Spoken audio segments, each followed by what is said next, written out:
SquatchDTV, they're on the case. Steve and Chris, no mystery they can't face. Busting hoaxes, exposing lies. They're the champs of the Bigfoot Mystery. Mystery. Bringing truth, science, and clarity. Squatch-D they're the real deal. Uncovering the truth, it's time to reveal. Squatch-D, take us on your quest.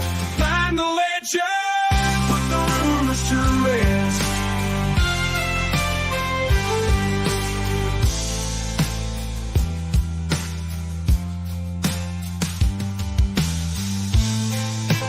Late at night, shadows creeping. Deep in the woods, secrets lay sleeping.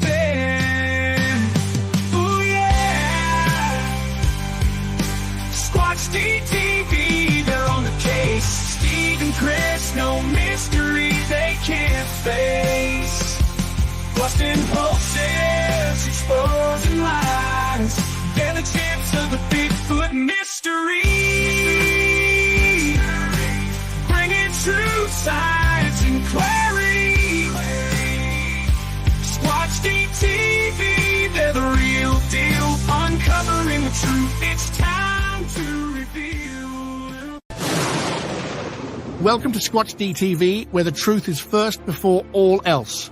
Join your hosts, veteran investigator, TV personality, and author Steve Kulls, and from the Kentucky Bigfoot Research Project and the Kentucky Fried Fixes channel, Chris Bennett. Sit back and prepare to take yourself on a journey with the longest-running Bigfoot podcast, Squatch-D. Here are your hosts, Steve and Chris.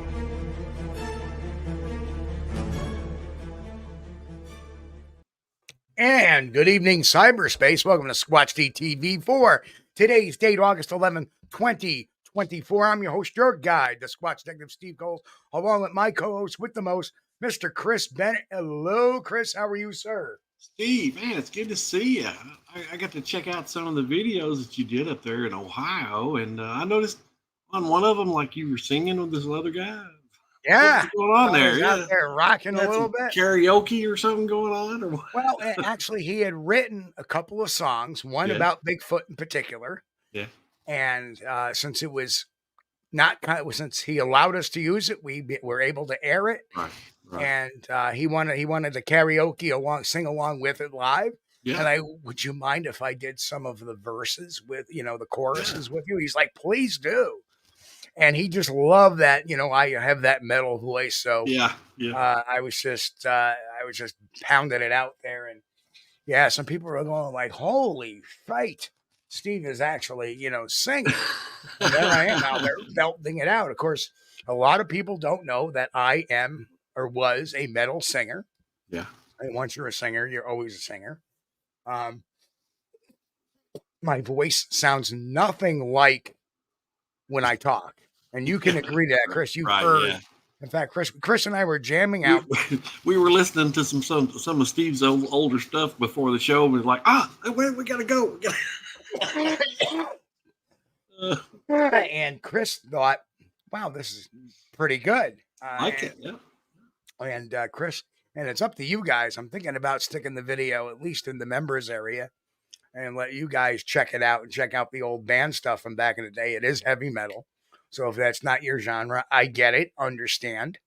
A lot of you folks like country or country western or slower stuff. That's fine too.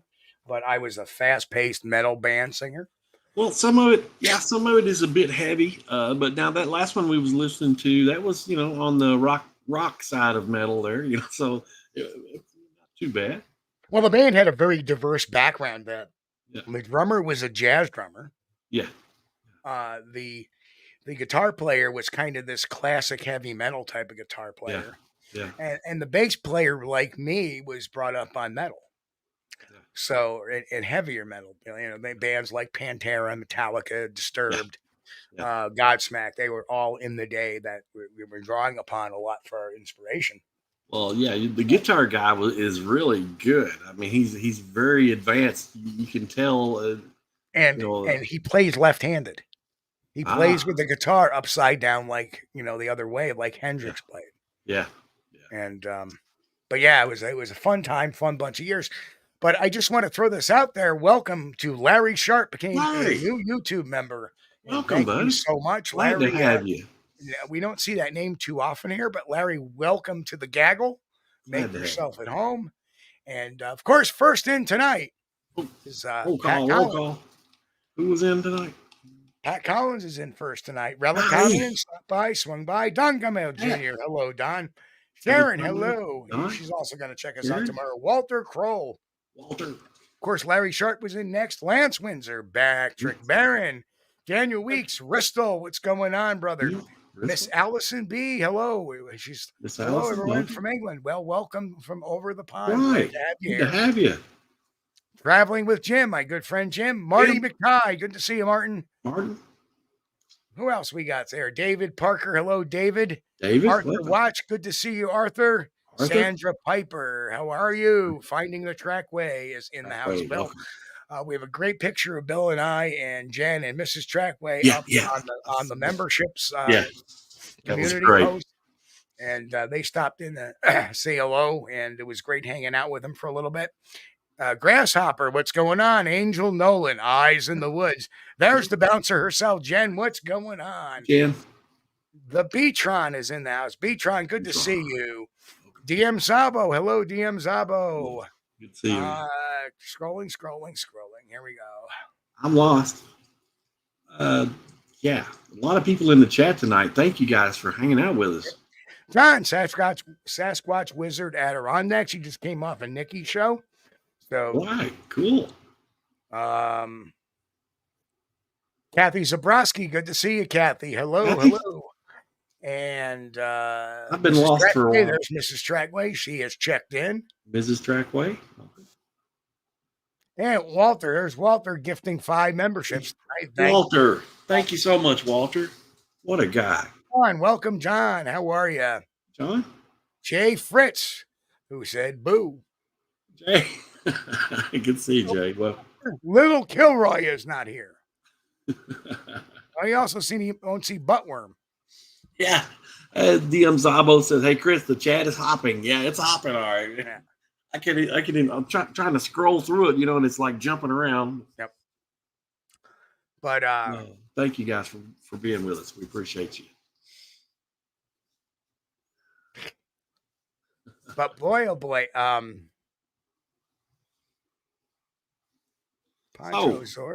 did you enjoy your time off? Did I enjoy my time off? I did.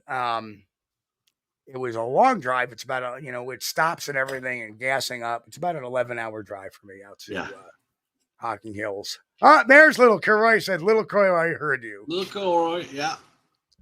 Hello to all you lurkers out there. You're welcome. You can say hi if you want to, but if you don't, want to, that's okay. It's optional. And welcome to our new members as well. Oh my goodness! Thank you so much, Eyes in the Woods. Eyes in the Woods. Thank you. Wow. Guys, you're too much. So, next couple of weeks, we are going to have B. Mills on the show as well. B. Mills is the organizer of Hocking Hills. Yeah. She's like, I got to say this too. I didn't have any books to sell. I couldn't get them in time for the show. Yeah. So I basically day 1, I was just puttering around, running around, helping out where I could. And I was doing the live podcast for a while, but I kind of set it up last year. The second day I got with the DJ, a great guy by the name of Brian Wolf from wolfrockradio.com. Got to check him out. And the funny thing is Brian and I are going to be doing a midweek show together about rock and Bigfoot. We're going to talk about rock and roll. We're going to talk about music, and we're going to talk a little bit about Bigfoot. But we're going to mostly talk about music. So I get to play a little bit about some music and time. You get a little radio time talking about my, other many passions I have. One of the passions I have is the love of music. Yeah. And, on any given day, I'm a metalhead, I will readily admit, but I, like If anybody hasn't caught, I think it's called "Girl, You Know It's True." It's the biopic of Milli Vanilli, Yeah. and I didn't see it yet, but I was watching a documentary of Fab Morvan, who was one of Milli Vanilli. Of course, Rob Pilatus was the other half, he eventually committed. Unfortunately, he Mm. did himself in. Yeah. After it was so much Self-deletion, pressure. Yeah. Yep. But it was amazing that now, after all these years, the real truth comes out that it was actually they wanted to sing, but it was their manager, who was a perfectionist, Right. was making them lip sync, and they really wanted to sing, Right. and it was causing a lot of tension. So they ended up separating from their management group, and that's who exposed them, was their management group, because they separated from them, and they were forcing them to do that. Yeah. So just amazing story, but it's amazing Well, because he really became, in years past, he really became a great singer and does the old Milli Vanilli songs using his own voice and everything. And it's good to see that was that. one of the things that's kind of difficult, because when you go hear a band live in person and you're expecting to hear the sound that you heard on the album or the CD or whatever, and sometimes it's not the same. No, it's not. It's they'll rush it. I was really lucky because a lot of times people would tell you, and one of the greatest compliments as a band member you could get was, "Wow, you sound just like you do on the album, except you get more." Yeah. And that was the whole idea, is that we didn't and the thing is, you can always tell. One of the worst, and this is my own opinion, one of the worst bands I've ever heard live versus their album was Third Eye Blind. And they sung that song, do, do, do, do, do, do, yeah. It was about crystal meth addiction and all that. Yeah. But they sounded nothing, which tells me that their voices were over processed or processed a lot in studio. Right. When we did it, we just did our album in our own voices, didn't do any processing on the voices. And nothing we couldn't do on stage. I had a wah pedal, I had my own effects pedal myself, and there was a couple of songs we would do where I would kind of echoey voice chamber type of thing, and you want to sound like you do on your album. And the nice thing about going live is you always can give more. And a lot of the musical bridges, you can talk to the crowd or get them going and stuff. And we were the type of band not only to sing but put on a good show. A lot of times, we would set the show up, and our two roadies we had, they would set this coffin up on the floor right next to the stage. And when the show kicked off, I would emerge from the coffin. I was sitting in that coffin for like 20 minutes. Ew, creepy. And I would come out of the coffin, and everybody would like jump.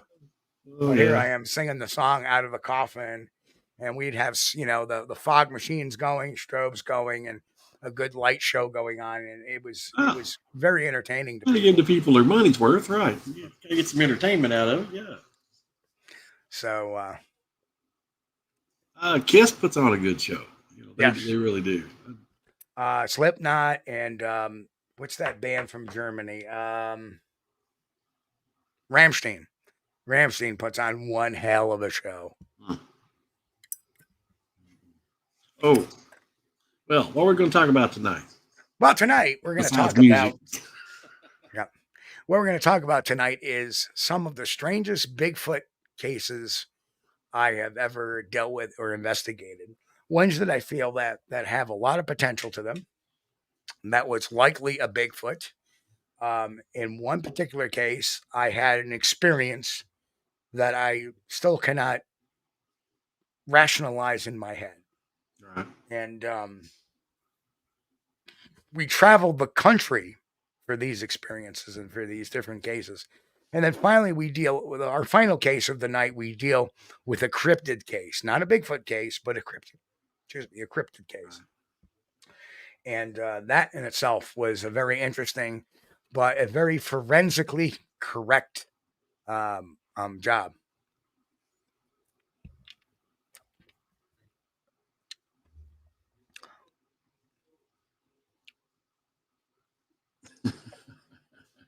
But style. trackway, man. No. Actually, Hey. I was in a band. I was in a band once. I used to be able to play guitar. I don't know if I still can or not. It's been several years. There you go. That's why you were listening with such intentness. Oh, I enjoy it. Yeah, I can hear the guys in there playing. They knew what they were doing.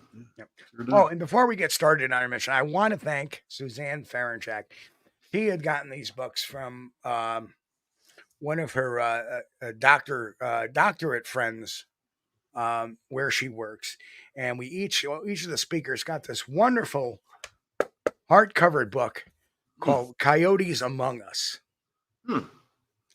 And it's written by Dr. Stanley Gert with Kerry Luft. And I'll tell you what, it is such a rich book, illustrated so nicely with great photos and color, and hardcover. And I'm getting into it. It's really a great book. And Nice book, yeah.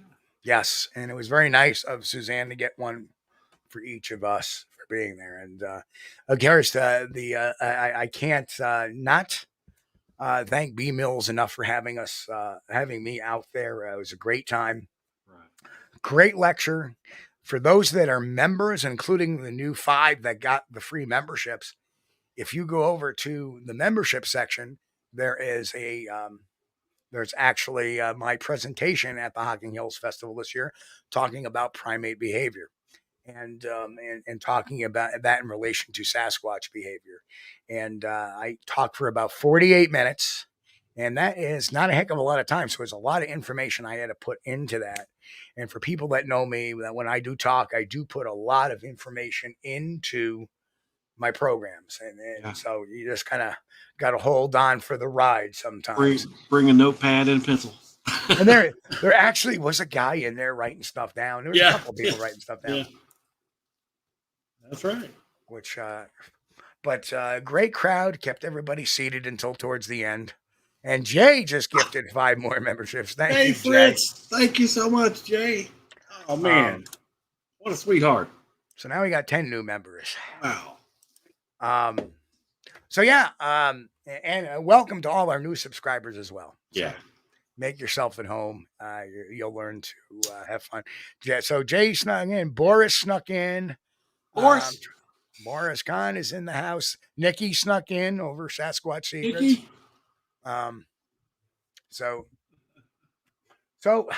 getting back to the cases, let's look at this next picture here. And Chris, this will bring a smile to your face. This is the first time Chris and I ever met, way back in 2007. As what we were looking at a track then. I can't remember. We may have been. God, that was 7. Can you believe that was 17 years ago? Yeah, that's a lot of just for men ago. I know, this is all white. Hey, look, this is turned gray now. It was kind of brownish there back at one time. Yep. But I think we were probably looking at the Blue Creek track that me and Scott had made. I can't remember though. It's been a day or two. Yep. But that was back in the day. But Chris had this trailer, and this is one of the more interesting cases that it's weird. Forensically, it made no sense. It made no sense to me unless it was something. So you can't really tell, but I'm standing on the ground. And at the time I was 5'10". Right. Now I'm about 1.5 inches shoulder because of all the neck compression. So I'm about 5'8.5" now, 5'9". Yeah. And so I'm about 5'10". So the doorknob was probably right about the 6 foot. Right about 6 foot, off the ground. Yeah, the doorknob. Right. So something had yanked. If I'm not wrong here, something had yanked that door open. This was weird because this happened over where these trailers were sitting, or next to the wooded area on the home farm, and nobody wanted to stay there. Somebody would live there for a couple of months and then they would leave, usually. But what happened here is during the early spring and late fall, there's also some caves in that region. But these Bigfoot creatures would come through for whatever reason. I don't know if they were, migrating or just moving from one area to another. But at that time of year is when they would come through. Well, this so happened, this trailer was broken into at that time. And we ended up, we had to call the state police and have them come and make an investigation, a report on it. And it was weird. He couldn't even figure it out because what somebody had done had broken the window in, okay? And that door, you probably can't see it, but right about where Steve's hand is pointing, the door would have been bowed out a little bit where somebody had pulled the door and it had actually ripped out part of the aluminum frame that closed the door. And the state police said, well, I don't understand if they broke the glass in, which they clearly did because the glass was in the floor. Why didn't they need to reach in there and unlock the door and open it? And it took somebody with some power to grab that door and pull it open too. But here's the interesting thing about that.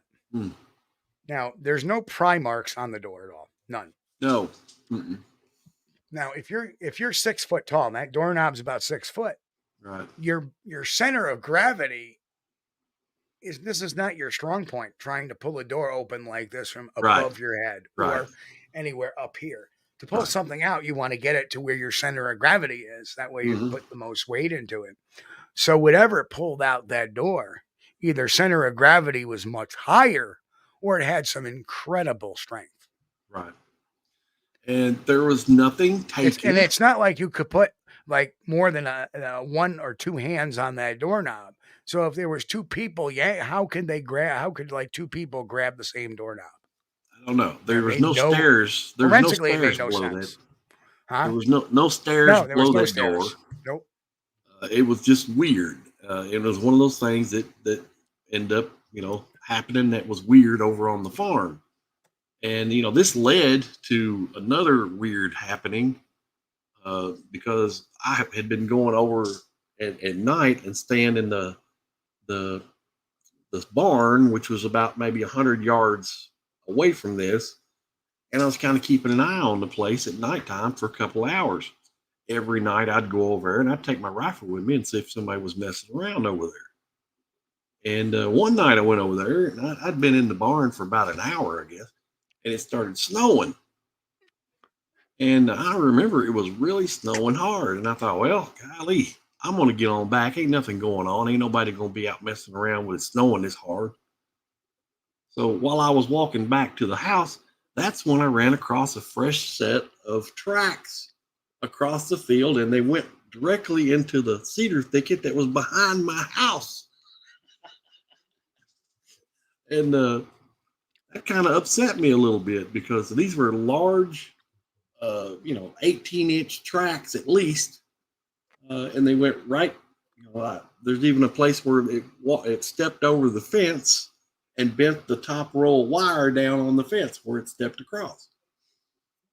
So one of these things was in the cedar thicket directly behind my house. Now that's why I started that 24-hour camera project around back, never did catch one on camera, but it was sure kind of unnerving. I lit up the back of my house really good after that because was too close. Yeah.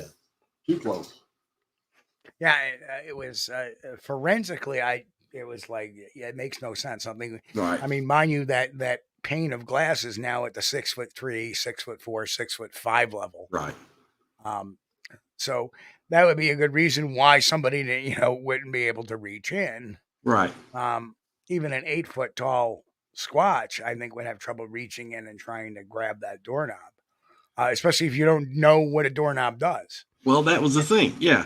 The state trooper and me, we were talking about it. He said, well, I just don't understand. I said, I don't know. I don't either. If they broke the glass out, why didn't they reach in there and unlock the door rather than pull it open? So there's my buddy Brian Wolf from Wolf Rock Radio. Brian? Asked, did you notice the doorknob bent down a bit? I did No, not notice it. It was no. straight. Everything was straight in line. So whatever It it did, wasn't messed grabbed it with. and pulled it out straight.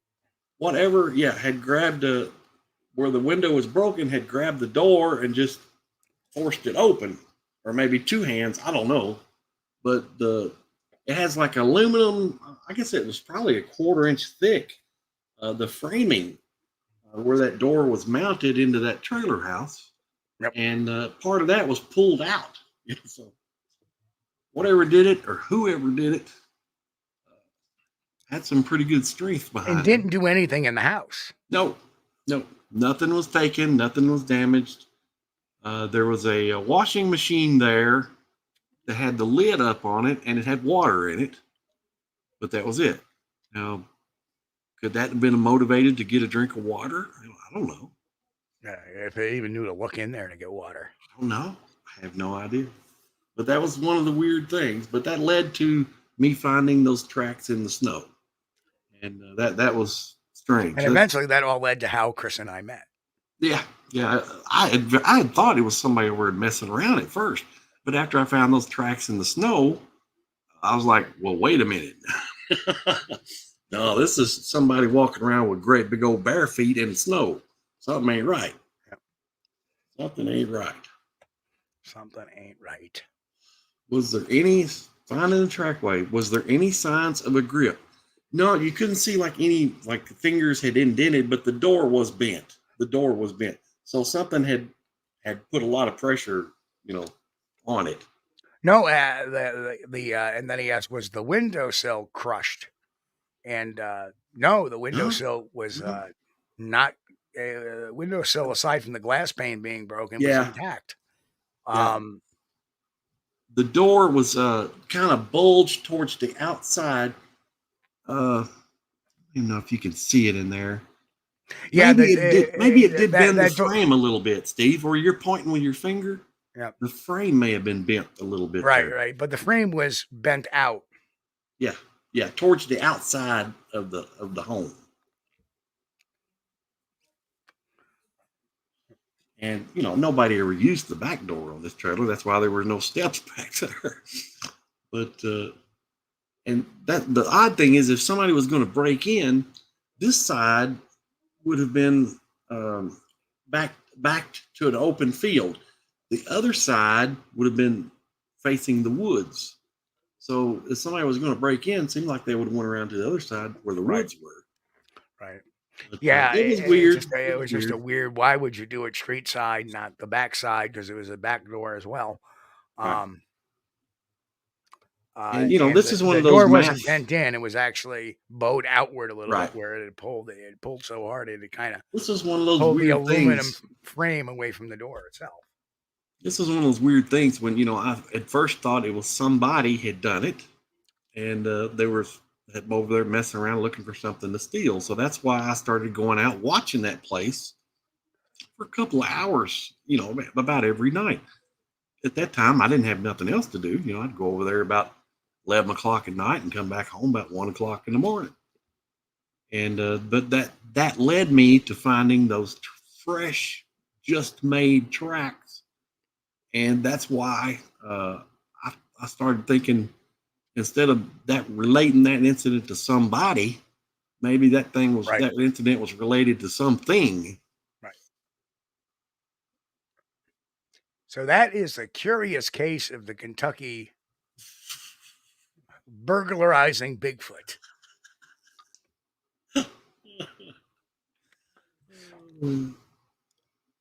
But there is a police report on that. Yeah. Now, the next case, we go to Alabama. And this was the case where they had found some Bigfoot tracks in this cow pasture. And the cow pasture had a number of cattle in there. They also had some mules in there to, scare away or alert to coyotes or any other kind of predatory animals that were there. And in this case, we see this cattle that had the last cattle that had died mysteriously And actually, if you look down in the lower, just to the left of center, See you'll that? see the broken jaw. And it had not been crushed. That was a clean break of a jaw. And the flip side is actually the skeletonized side. We actually flipped it over.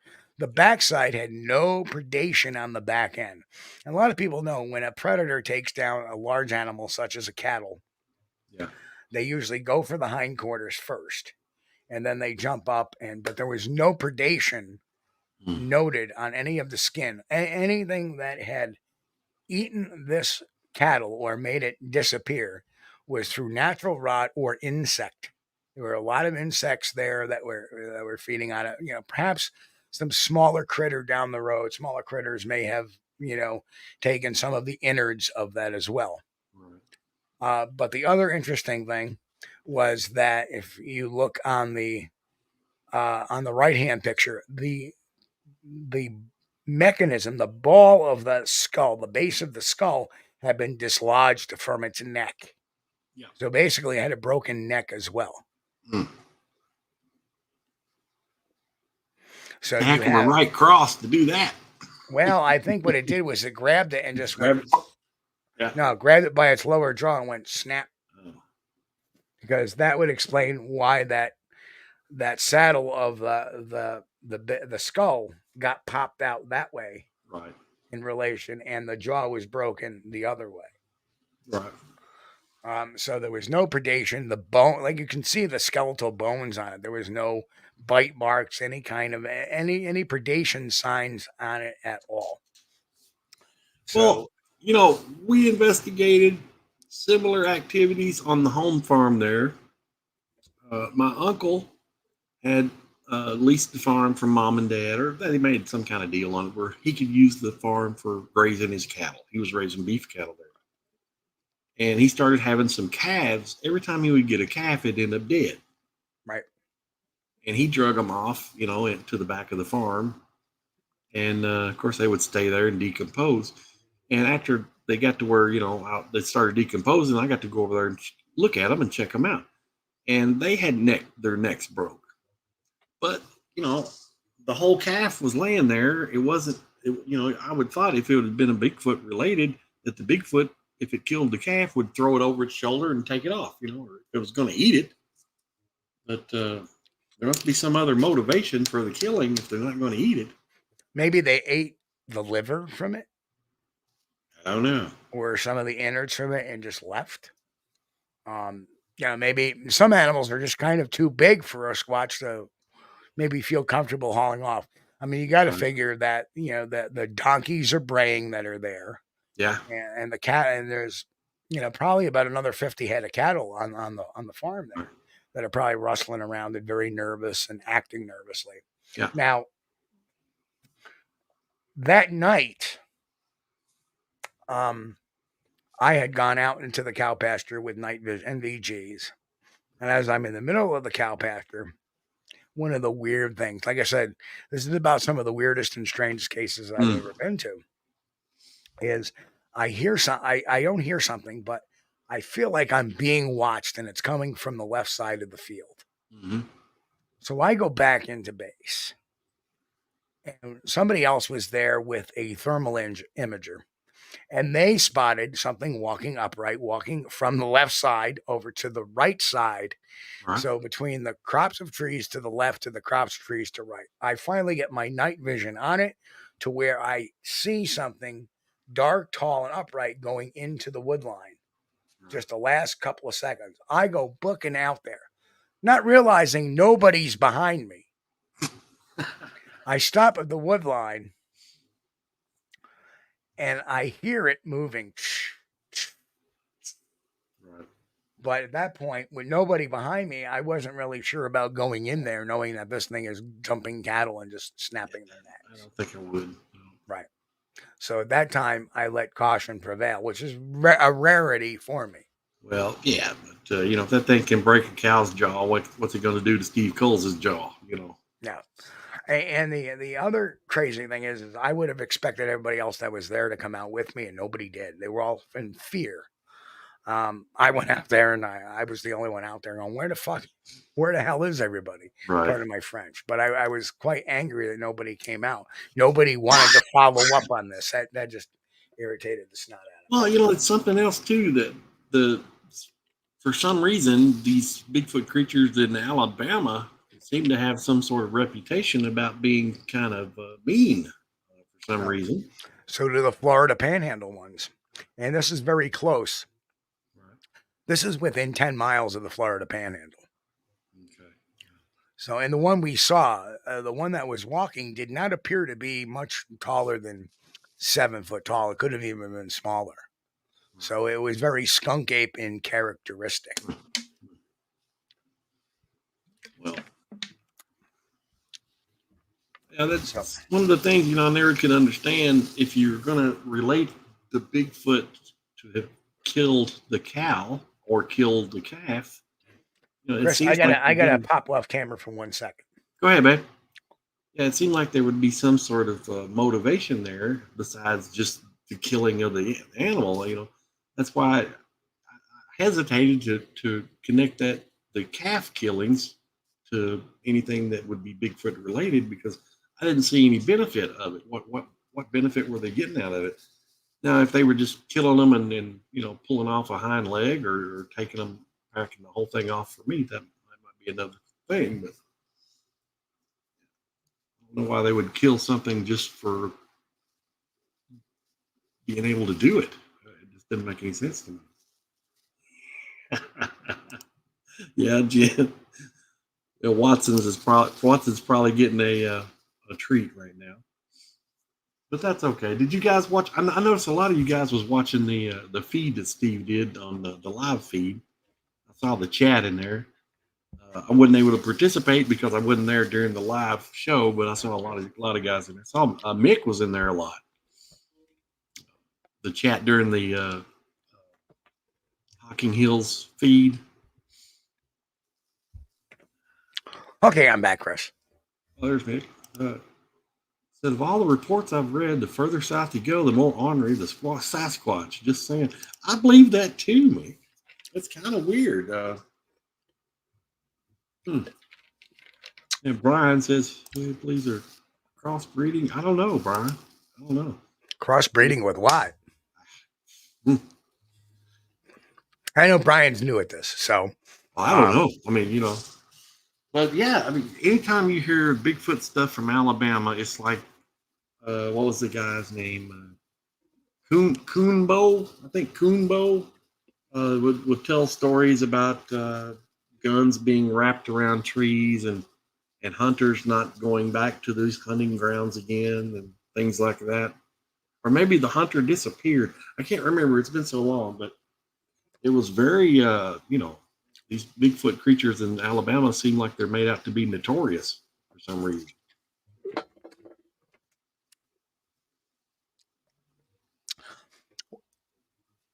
Oh, the Alabama and the Florida Squatch are crossbreeding. Very possible. Am and Chris asked, do you think there are regional variants? No, I think there are perhaps different races of Bigfoot, much like there are different races of Homo sapiens. I think a lot of it would depend too on where they're at. I think there would be some variations because. And then we have to talk about Bergman's rule that they may look differently a little bit because of their environment, their available food source, their so.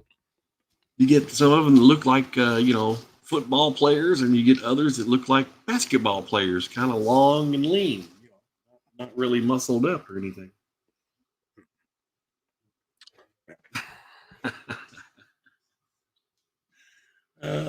I'm not sure the Speedo gear is available in the store, Mick. No, I mean, people are afraid of the dark. I don't want to be afraid of the light too. In fact, when I die, I'm donating my body to science fiction.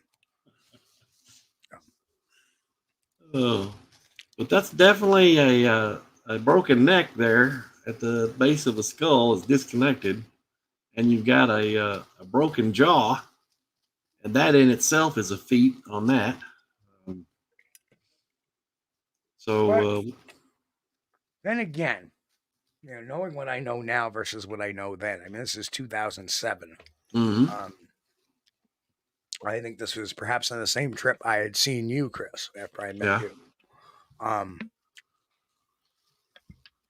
And then I really think that, there is some corroboration, with the Bigfoot tracks, and then what we had seen that night, while we were at that site, Right. which makes it indicative that it's it could very well be a Sasquatch related. But I always have that caveat that I still do not think that there has been never a proven case of anyone killed by a Bigfoot. Yeah. There has been no supporting evidence. There is nothing in the record. And there would be, very little cover. I don't think there would be a cover up of that per se. That sounds, if anything, it would be a kill as a result of an animal attack, and what animal that is, they wouldn't know. Right. So I really don't think that there has never been a confirmed killing of a person that has seen a Bigfoot. So, or had an encounter with a Bigfoot, and I'm going to maintain that line until I'm proven otherwise. But what I've seen is a lot of anecdotal ones. Well, there was this case. Yeah, that's anecdotal. And you look at the case and you find out there are a lot of other circumstances. And then we get into this missing 411 BS where a lot of it's hypothermia, a lot of it's other explanation. Right. Yes, there may be one or two that defy explanation. But remember, when you're making a TV program, you can't build a TV program on one or two cases. Oh, yeah. Right. You have to add some mystery in there too, some editing that may not necessarily be honest. Right. Things of that nature. Right. So I'm always dubious of episodic television shows that deal with a particular specific topic. So people ask me, what do I think of Skinwalker Ranch? What do I think? To me, Skinwalker Ranch is getting a lot like the Curse of Oak Island, where every year it's the same thing. Oh, we found a coin. Oh, we found a piece of wood dating. Oh, we found, you're getting the same results every year. Yeah, and more of the stuff they find is like, I wonder if they got that on eBay or something. Oh man! Well, I started watching this show years ago, and I got uninterested after about season 2. Yeah, Curse Oak Island. Yeah. But a lot of the stuff that's reported about these Bigfoot creatures is I just don't see it. I've heard a lot of accounts of people being bluff charged. I've never experienced that in Kentucky, but my experiences are limited and way back in 2010. But I can tell you, as sure as I'm sitting here, if one of them would have bluff charged me, it would have scared me bad enough that pistol would have come out of the holster. Right. And the that is something that other primates do, is bluff charge. What gets me is the woo people that think there's some sort of primitive man or anything like that. Right. That they understand our talking and stuff like that. They're discounting all the other reports of people seeing normal behavior, seeing bluff charges, seeing, getting footprints that do not match up. Again, in my lecture over at Hocking Hills, for those who have watched it know, I spoke a little bit about foot structure, and how the foot structure of a Sasquatch or Bigfoot is different than that of a human being. Yeah. And that by definition would change its DNA. Its DNA would have to be different to have that kind of different bone structure. Right. And when you have, and the same thing with the thickness of the hair and stuff like that, because we have that in our own hypertrichinosis, but that is a disorder that triggers a more primitive gene that we had at one time. So it's a rarity. But for a whole species of, have none of that. If there were people, they were a people, number one, their foot structure would have arches. They would not be meant for, arboreal use. They, but what we see is this arboreal / upright walking manifestation by having inline toes yet a flexible midfoot, aka mid-tarsal break. So we see that. Then we see the, we see the extra hair. So you're talking about if this would be a human being, like some of them claim it to be, then it would have to be something that has a genetic defect, which by definition would eventually, via evolution and breeding over a number of years, would work itself out and disappear. So obviously it's not a human being. I don't think it's human, but there are ways that you could take just like selective breeding for dogs. You could do the same thing with primates. You could promote characteristics and make those. But yet that has never been done. Yeah, right. So could you do it with primates? I'm sure you could do it, but would the primates allow it to happen? Like, you cannot intermix, you cannot breed a chimpanzee with an orangutan. Oh, no. But what I was talking about was physical traits. You could take a mother and a father with the same physical traits that you want to promote. And then, like we do with dogs, we take the short-faced dogs and breed them to the short-faced. Right.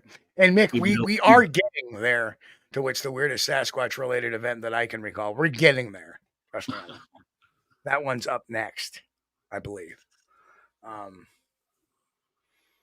But yeah, I don't think we're looking at a race of humans that's hairy. No. Right. And let's face it, would a group of primitive man be killing our cattle? No. I don't think so. We're looking at, would something super intelligent be predating on our own territory by killing our livestock? No.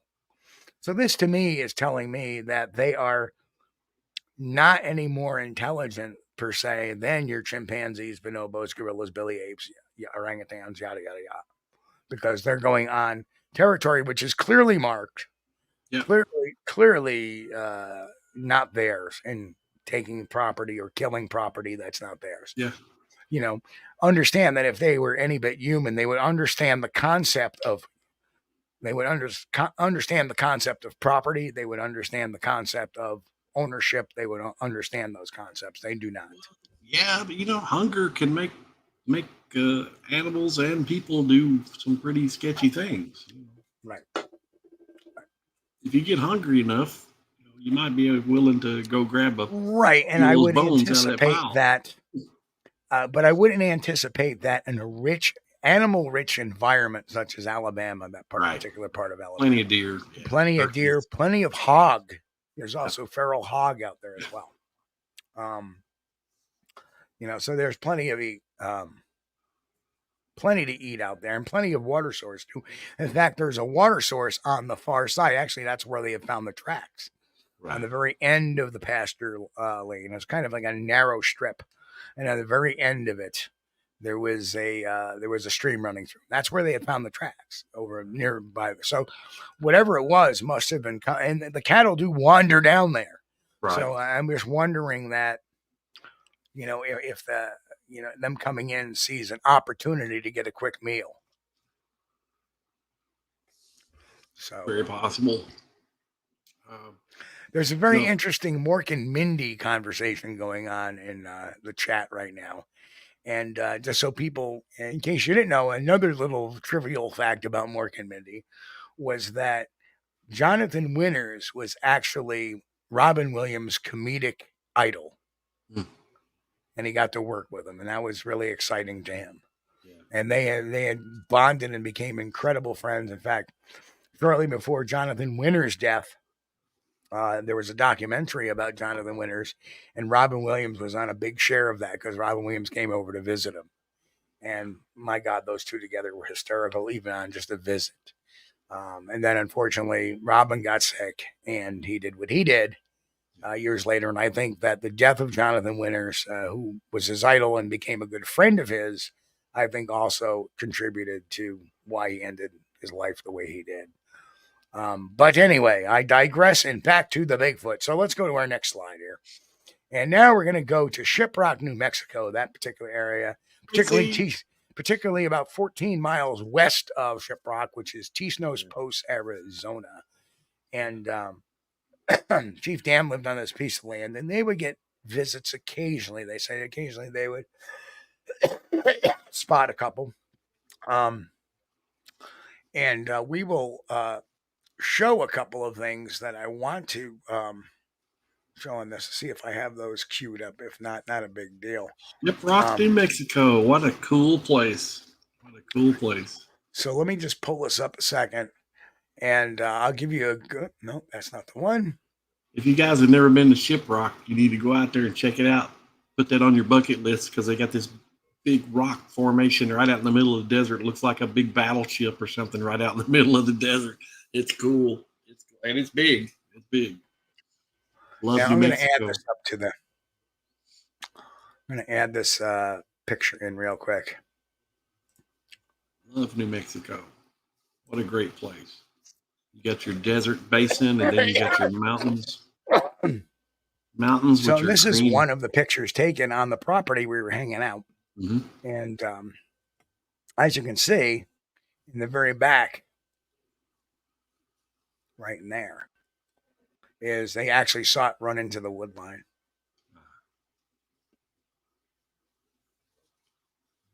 Are those pecan trees, Steve? I can't really tell. No. A lot of pecan trees. No, there was no type of no nut fruit bearing nuts. or, okay. Nah, there was no nut bearing trees there. But there it was scooting in, and this is a very common occurrence on the. Now let me. I guess I should have said pecan. Pecan. Let me rephrase that, Steve. Are those pecan trees? No, those are not pecan trees. So anyway, there was a recreation photo. I don't know if I have that picture. And so it ran from the open into the wooded area. Right. That would make sense. That's 2 plus 2. Now you're going to see the size difference coming up in the next slide. And we got Steve Kulls on the right there, J.C. Johnson in the middle, and then Chief Leonard Dan on the left. What a great guy, Miss J.C.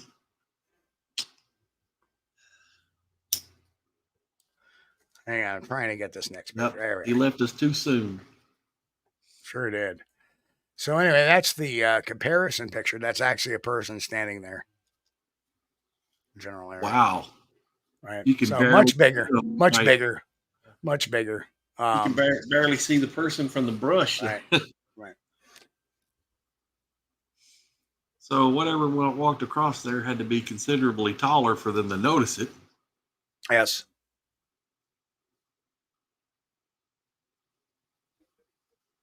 Yeah. So that was very interesting what was going on that particular property. But we're going to move on to our next slide here. Let me just make sure everything is working properly. There we are. As you can tell, it's such a beautiful, majestic area. Yeah. This is, we did do an expedition up to the Lukachukai Mountains. We are 9,100 feet up, elevated from the base of the ground. And yes, elevation sickness was prevalent amongst our group. Fortunately for me, I ended up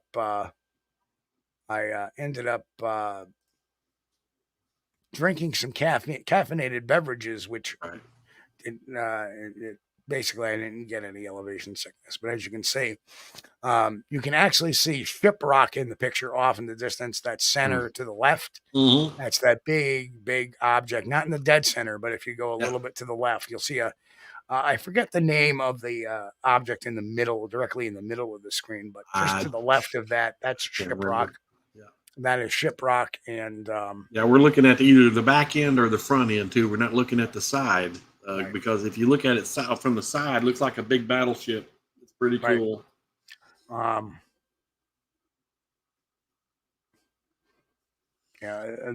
object you're actually looking at. I'm going to pull this one up.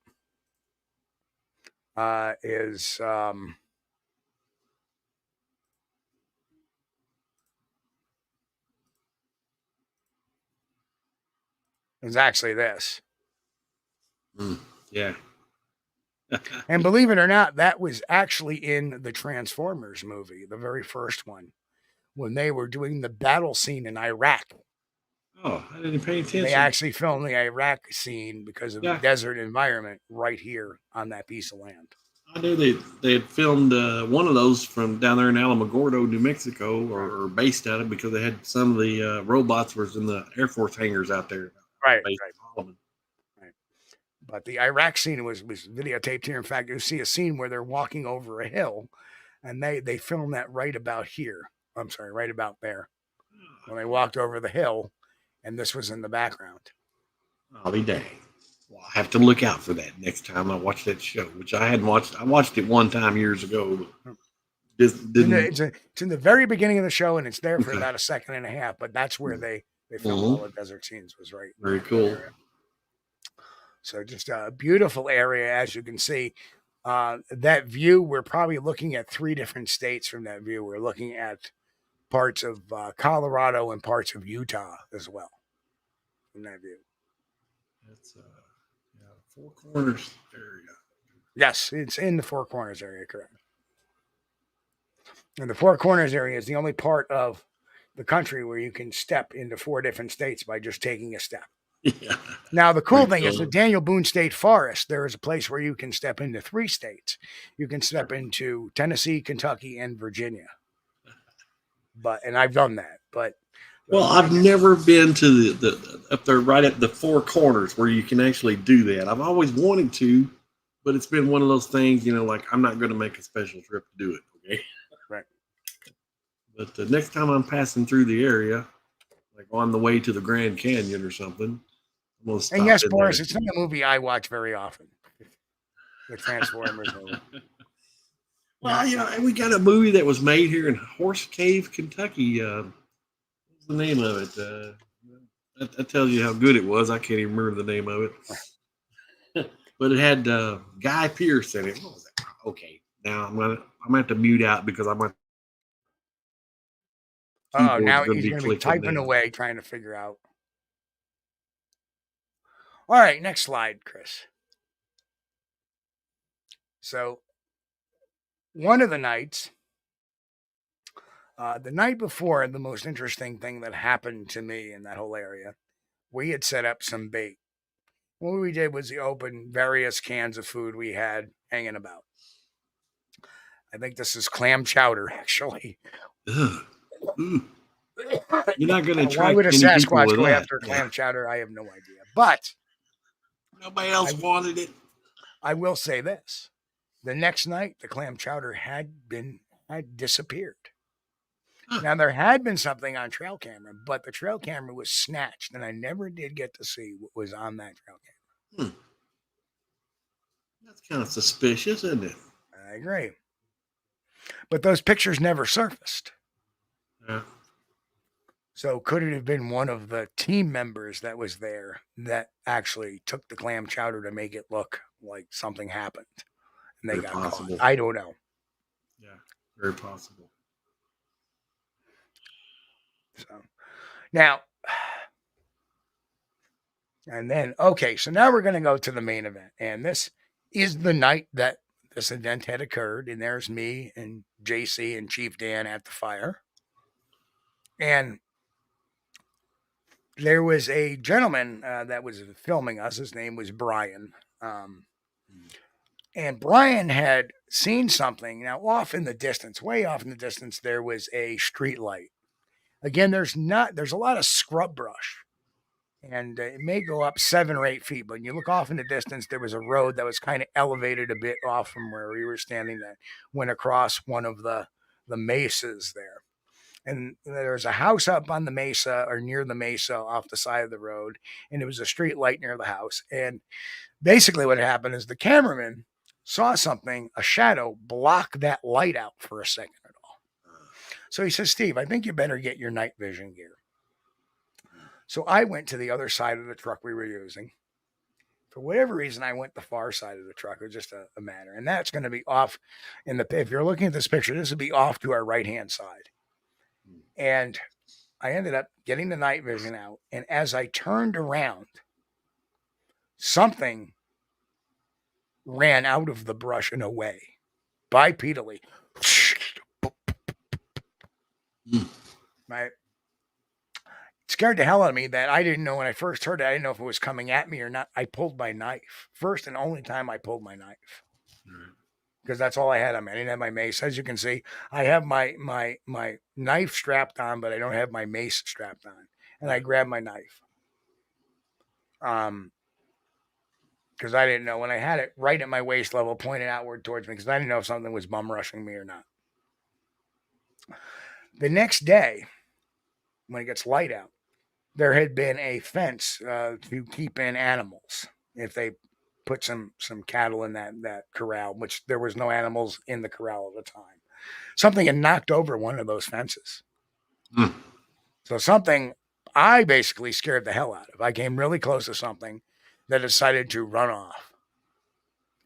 And, was there some track of it? It was very sandy there, very, and there were tracks, but you couldn't really make out any kind of no definition. Yeah. Right.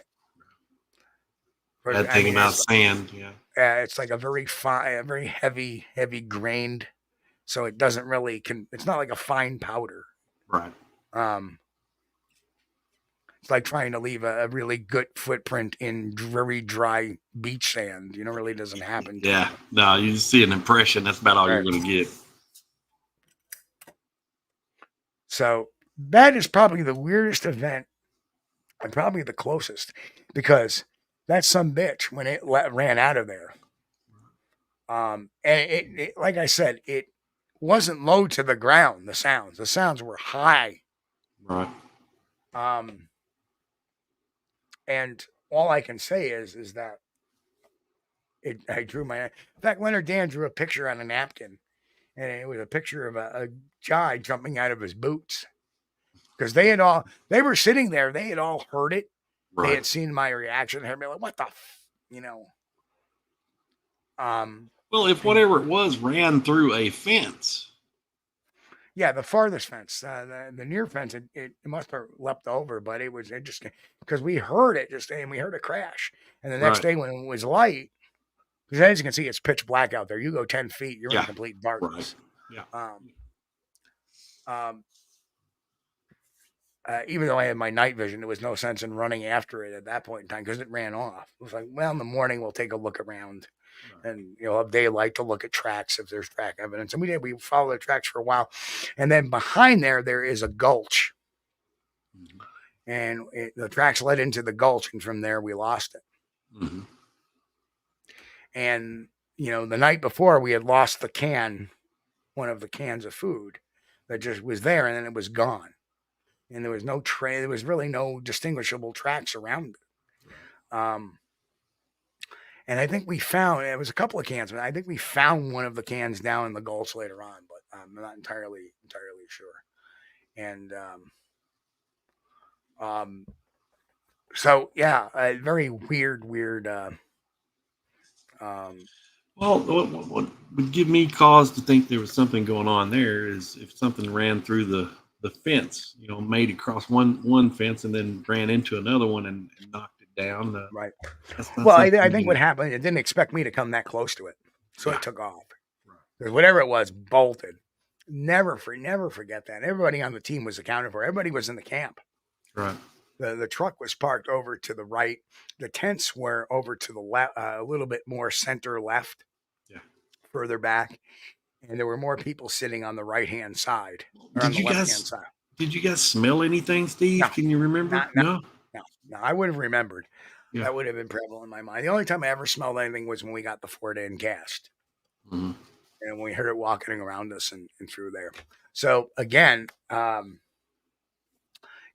these are all my formula of years of looking at this. So you can go to places where there's activity. It doesn't always mean you're going to see something, but you got to keep alert. And like I said, Brian had seen that block the light out. And Brian was a skeptic. He didn't believe in it.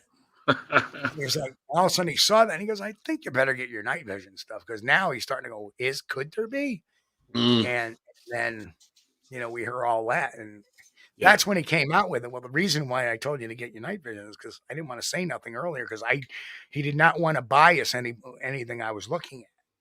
He didn't want to, which beautiful idea, That's the same reason why I didn't say nothing about seeing the 5.5 Bigfoot that one year in the camp. I didn't want to say anything. And then all of a sudden there's Jeff Thomas saying, hey, something left this behind my, Right. when you start getting this corroborative stuff, then you're like, something's not right here. Yeah.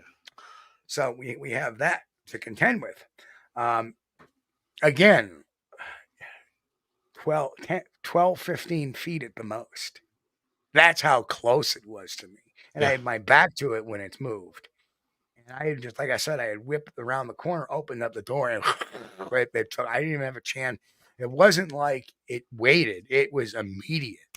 Right. No, Martin, we never found the one can of food. The other can of food, I didn't find it. Somebody else found it, and they had already handled it by then. So, well, I don't know the clam chowder stuff. I would have probably passed on. When you're hungry, I suppose. I guess, yeah. Depending on how hungry I was, I guess. Clam chowder I like a good New England clam chowder as much as anybody else, but I like the story of. Never mind. I won't get into that. No, let's not get into that. But yeah, what a weird event, and I can't explain it, whatever. And the office assistant wants in on the office, so hang on one second. We got to let the office. Well, go ahead. I'll tell the story about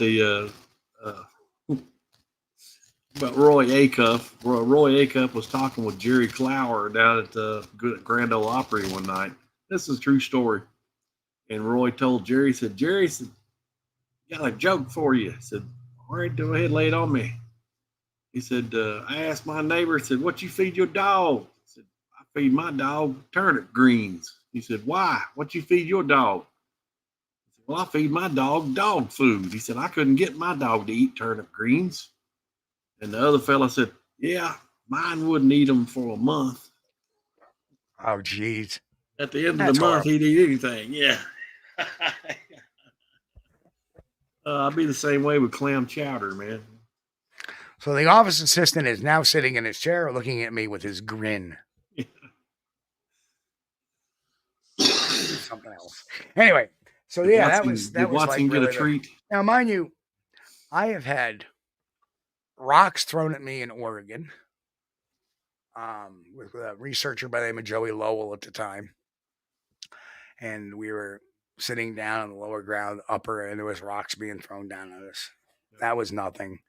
I had something thrown at me in Wisconsin near Deer Park, Wisconsin, when I was out there. But that was only a one-off, so I didn't really write that off as necessarily being a Sasquatch.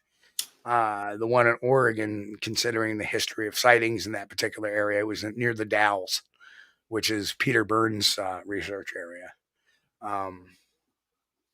Yeah, that was definitely interesting night, but not my weirdest. I mean, having rocks thrown at me, I've had that happen to me maybe about a half a dozen times over the course of my research history, including once on this very podcast back a few years back. So, right. Well, I can't really say. I don't think I've had a rock thrown at me. Now, I did record one being thrown, but it wasn't at me. It was like maybe 100 yards or more off down in the woods. And I just happened to be filming when that happened. And when that rock hit, you could hear it was a big rock, and you could even hear it hit the ground thump after it, right, was tumbling down the hill. But I believe there's no way that they was throwing it at me, because if it had hit me, it would have killed me. Right. No doubt. But I think they do throw things. I believe they really do. They have a way of bringing down trees too, I believe. Yeah, that Savoy Forest in Massachusetts. I was with girly Bigfooter Norma and her husband, and they have their own unique way of researching. They like staying in their vehicle, using audible recorders and stuff. I'm more of a let's get out and poke around a little bit. Right. And they were hearing stuff. So I said, all right, come on, let's go. We're going to take a walk up the road and back. And while we were walking up the road, we had gotten a tree knock or two, and then something had toppled the tree. Right. And they were very nervous about it. And I was like, listen, it's just trying to display to us that, if it's out there, it's just trying to display to us. Yeah. But I said, you can't rule out a bear. Right. The tree knocking, I can't explain, and they've caught a lot of times. They've had rocks thrown at them in a very aggressive way in this particular part of the Savoy, including one that another good research friend, Fred Sinek, had been there one night that had scared the heck out of him. And these are folks that I've never been scared by these things, never. I've gotten creeped out once or twice when I didn't see them. But when they start making themselves known, I tend to get more curious than I get scared about it. Well, if I can't see them and I can only hear like something moving around out there and a tree comes down, that's not really that frightening. It's like, what's going on? But I tend to get more scared if I see one. And the amazing, there's a lot of people out there that think that I'm just a podcaster, that's all I do. And that's actually, I podcast because I enjoy podcasting, but I have done my lion's share of investigations. I mean, when I say that this was part of probably a week being out in this area, I mean, I was there for a straight week in a tent. And then, after a day or two there, we would move to like the Lukachuk guys for a couple of days. And then we moved back to the other area for a couple of days. Right. And we would go out and investigate different areas. There was a cave we investigated where, for whatever reason, in the cave, we had found eaten corn cobs. Yeah. And this is days where I wasn't thinking DNA at the time. Right. Right. Yeah. This is 14, 17, 14, a number of years ago. Yeah. More than 15 years ago. 15 years ago was 2009. So we're talking 17 years. We're talking, this is 17 years ago, a lot of this stuff. Some of it.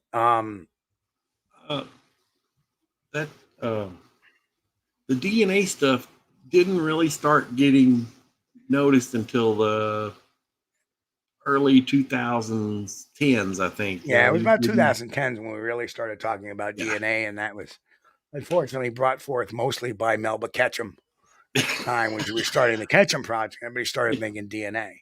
Yeah.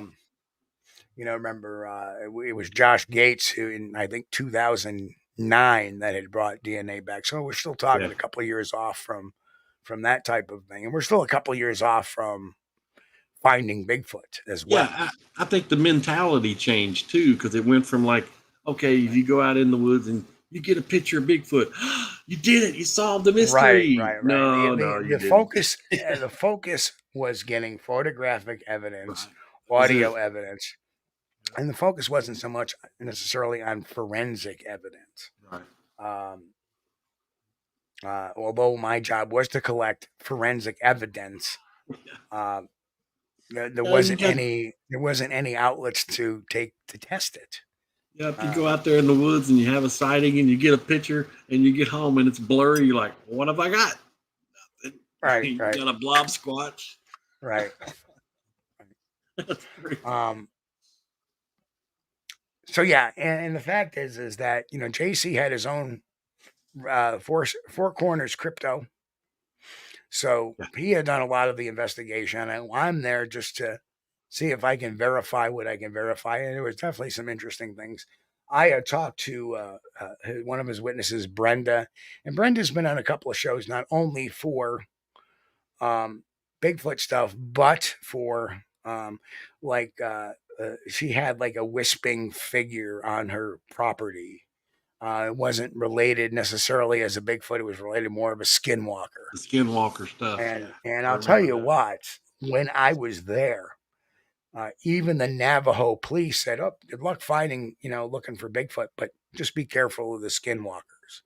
Yeah. the whole community was worried about skinwalkers. Of course, Leonard relayed the real meaning of skinwalkers and what skinwalkers really were and why they were.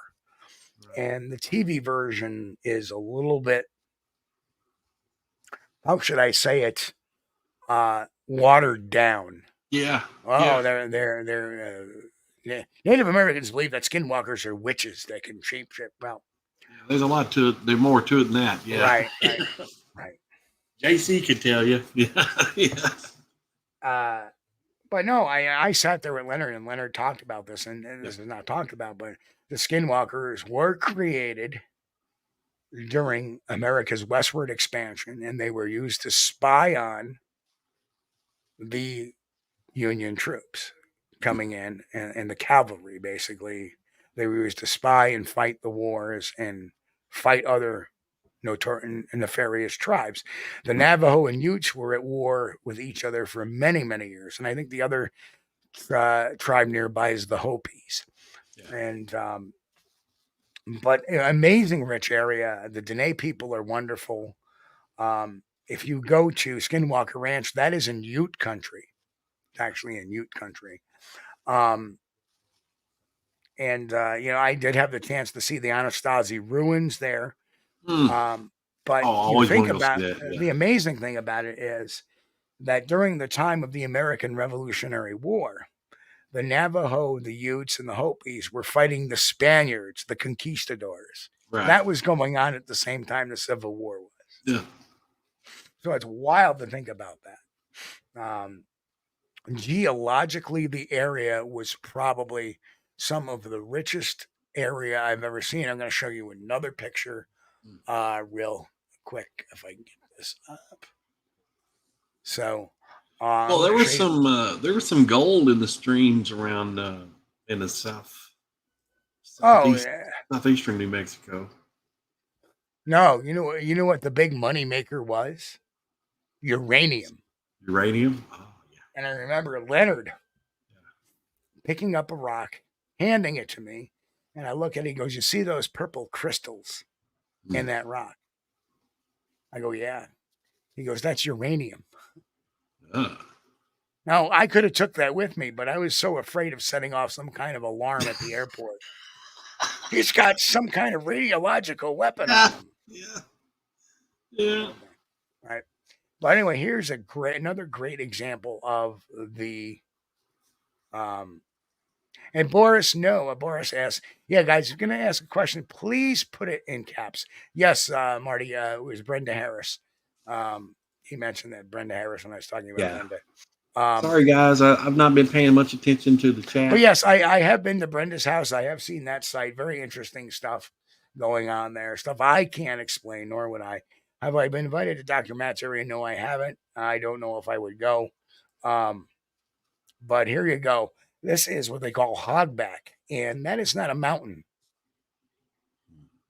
And if you look really closely, that is actually where the Earth's crust broke in. Yeah. Like this. Yeah. So what you were looking at here, I don't know why the hell that's doing that. Yeah, I could. That brings back some of the old geology classes there. You could tell by the horizontality of the formation there.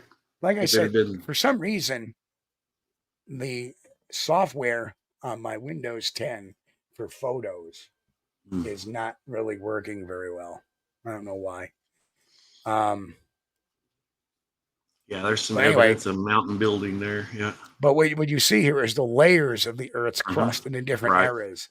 Like if you see here, that's one era, and then you go here and there's another era. Yeah. And even here you see another era. Yeah. And it's just that you see 1, 2, 3, and this is the modern era. Yeah. And it's just amazing how they just went, just snapped in like that. New Mexico is crazy for geological formations too. They've got all kinds of volcanic deposits. You go through the Valley of Fire, down in Carrizozo, New Mexico, where there used to be a volcanic cone there, but over the time, the cone had eroded away down to nothing, but you still have this whole valley full of black lava. And you can go see that. It's cool. And well, Shiprock is an ancient volcano. Shiprock. Ancient. Cool. Yeah. Like that is an ancient volcano. That wall you see is an old lava wall. Mm-hmm. Mm-hmm. And A lot of cool stuff in New Mexico. If you're a rock hound, you'll love it. You'll love it.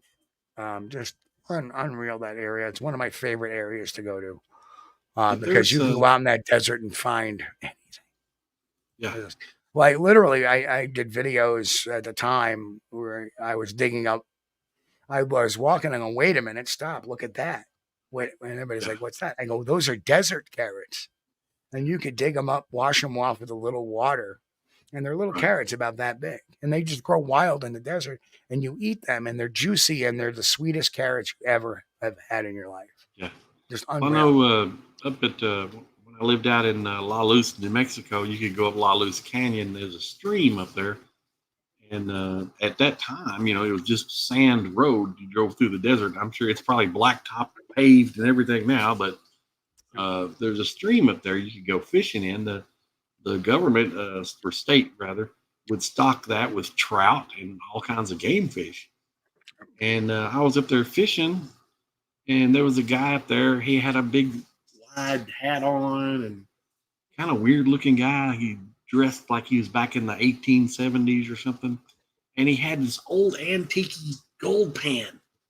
And he was like, downstream from me, and he was swishing it around. And finally, my curiosity got the best of me. I just reeled in, wasn't going to catch anything with him splashing around the water out there. So I go down there, hey, dude, what you doing? Panning for gold. Yep. Getting it's anything? amazing. Yeah. And a lot of that, you can find gold, you can find garnet, you can find, just pyrite, of course, which is fool's gold. Just amazing.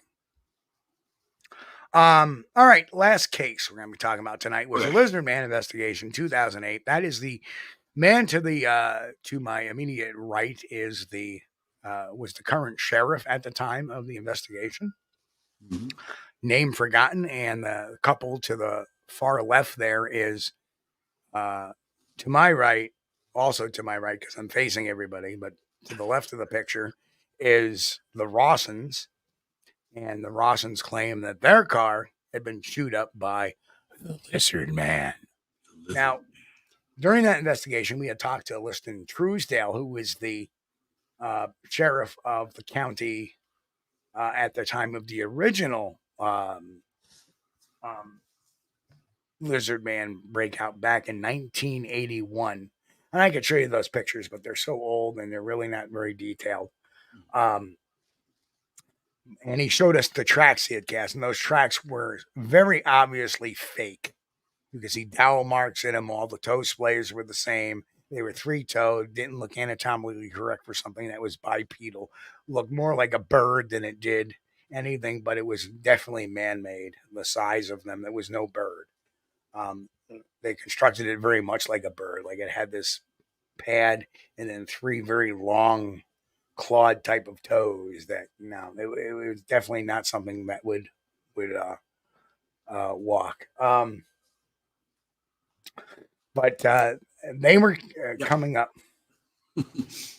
Yeah, La Luz is south of Tularosa. There you go. They were getting attacked for faking the whole thing, saying, "Oh, they were tool marked." And if we look at the next picture, we can down. Of course, we went down the Skateboard Swamp, which was the beginning of the Lizard Man legend. And the reason why it started was somebody had seen something that was described as a Bigfoot. But what had happened is they had seen the back of the hand, and when they said its palms were bare, it did not have hair on its palms of its hands. And when asked to describe the palms of the hands, they said, well, it looked very leather-like, almost lizard-like.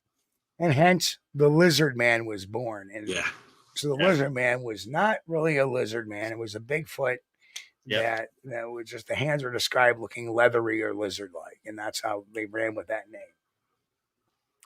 So then the legend grew. And, of course, that's how you can tell those tracks were fake, was not only that, but the folkloric thing. And apparently there was a car chewed up as well back in the 80s. And it happened again in 2007, late 2007 in Bishopville, South Carolina. with the Rawsons. And there is the vehicle itself right there. And as you can see, the hood got chewed up. The side fender on the left-hand side of the vehicle, the passenger side, I should say, of the vehicle got chewed up on the right front fender as well. There were some bites along the front bumper of the car too. You can see right under the grill, under the headlights, you can see what appears to be holes. The next picture will show that. I see some puncture marks in the grill there. Yep. Right there. And so people are saying, oh, the Rawsons are creating a hoax. They made those with tools. Well, the funny thing is that for every bite, I could find a mandible impression underneath where that was. So if you ran your fingers underneath it, you could feel the holes underneath that grill. And then you see a lot of scratches on it too. Yeah. Up there in the honeycomb section of the grill, you can see the teeth marks of the. Yeah. Now, the other final fact of that was here's the fender that had been pulled out a little bit, but that's blood smear on the vehicle. So that is very sharp metal where it had been pulling out the fender there. So it cut its gums or cut its mouth a little bit on those things, and blood was smeared on the front bumper. Their DEC or whatever you want to call it, Fish and Game, took blood samples. They took a DNA swabs of that blood. Of course, they have the labs and they have the money to do that. And I had looked at these pictures and I'm going, this is a round or cylindrical type of tooth that had bit into this vehicle. Right. Primates have rectangular teeth, as do, or square teeth, and lizards actually have rectangular teeth. So therefore, what type of animal that size would have round cylindrical teeth? It would be a canine. Watson. So I figure that perhaps it was a canine that had been. But why would a canine make bites into this? Well, what we don't show you here is that behind this van, alongside the Rawson's house there, you see in the upper left-hand corner, they had a huge cat hotel. They didn't have a cat house, little, cat. They had this one. It was like 6 feet long and it was about 4 feet high. And they had about 20, maybe 30 cats hanging out in their property. They're feeding them all. So yes, Dixie Rawson was a cat lady. And yes, grass there are, but why was this dog going after this van? I said, you know what? Open up the hood. And inside the engine block, where the header screws are, where the two sections of the engine bolt in together, there are set holes, recessed socket holes for socket heads. And I looked in there where the sockets were, and guess what was in there? Cat hair. Yeah. So what had happened was the dog came in to chase the cat. The cat ran up under the engine block, crawled up onto top of the engine, squeezed in on top of the engine, between the engine and the hood, and stayed there while the dog was trying to go after the cat. Right. The dog was not going to let him go. Right. So the bottom line is that the blood tests from the blood smears came back, and they came back as canine. Yeah. So I'm going to bring up Nikki's thing again. Nikki, that La Luz is south of Tularosa. If you're heading north on Highway 54, you leave Alamogordo, you pass through La Luz. Well, you hang a right on another road to get to La Luz, but then you keep on going, you're going to be up Tularosa. And I know you've got a buddy that lives up there at Cloudcroft. And that's just, that's up the mountain from where La Luz Canyon is, but it all connects, by the way. So, yeah, that's a really good, I didn't get to do any Bigfooting while I was there, but we've got, who is Angel? Oh my gosh, I can't remember his last name. Lives in Tularosa, New Mexico. Angel. Right. Was on Breaking Bad. I can't remember. Oh, Jesus. Jesus. Okay. Jesus Payan. Jesus, not Angel. Yeah. Jesus Payan. Yeah. I'm sorry, Jesus. I'm For sorry. Breaking Bigfoot. Yep, we actually post our show advertisements in his group too. So hello to anybody that's It's coming been so over from long, man. Breaking I'm Bigfoot. sorry, Hello. Jesus. I didn't mean to forget you or mix your name up. But anyway, yeah, he does a lot of work around La Luz Canyon too, I believe, and up around Cloudcroft, and that is some really great area. Had I known at the time, I would have been up there every weekend. I would have loved to have been out there Bigfooting, but at the time I didn't know. I only had one experience there, and it was not with a creature. It was with a couple of guys that said they saw one, and they had left their campground. I was okay. Well, you saw a Bigfoot. Okay, well, I saw a bear. Last week, but I thought they'd probably seen a bear or something. It did not register in my mind. Bigfoot nowhere. But if I knew then what I know now, that would have been another good area to research. Bigfoot Road. Where's this at? This is in Texas. Okay, that's cool. Bigfoot Road. Yeah, there's some interesting. The roads traveled on the Bigfoot Highway. That's one. I wonder if that's just across the line from Falk, Arkansas. No, it's a little bit of ways. Is I it? think. I think it's down towards Houston, actually.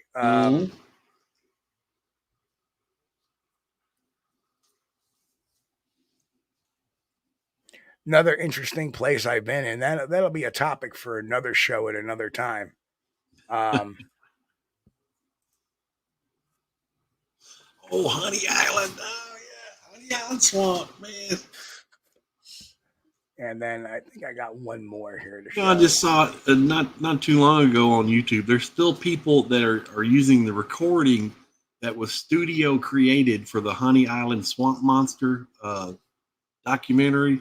They're using that studio recording of that creature on YouTube and saying, "Listen, what I hear in this woods." They got their camera going and then they play it off a recorder or something other or audio. It's so fake. I don't know why they do that stuff.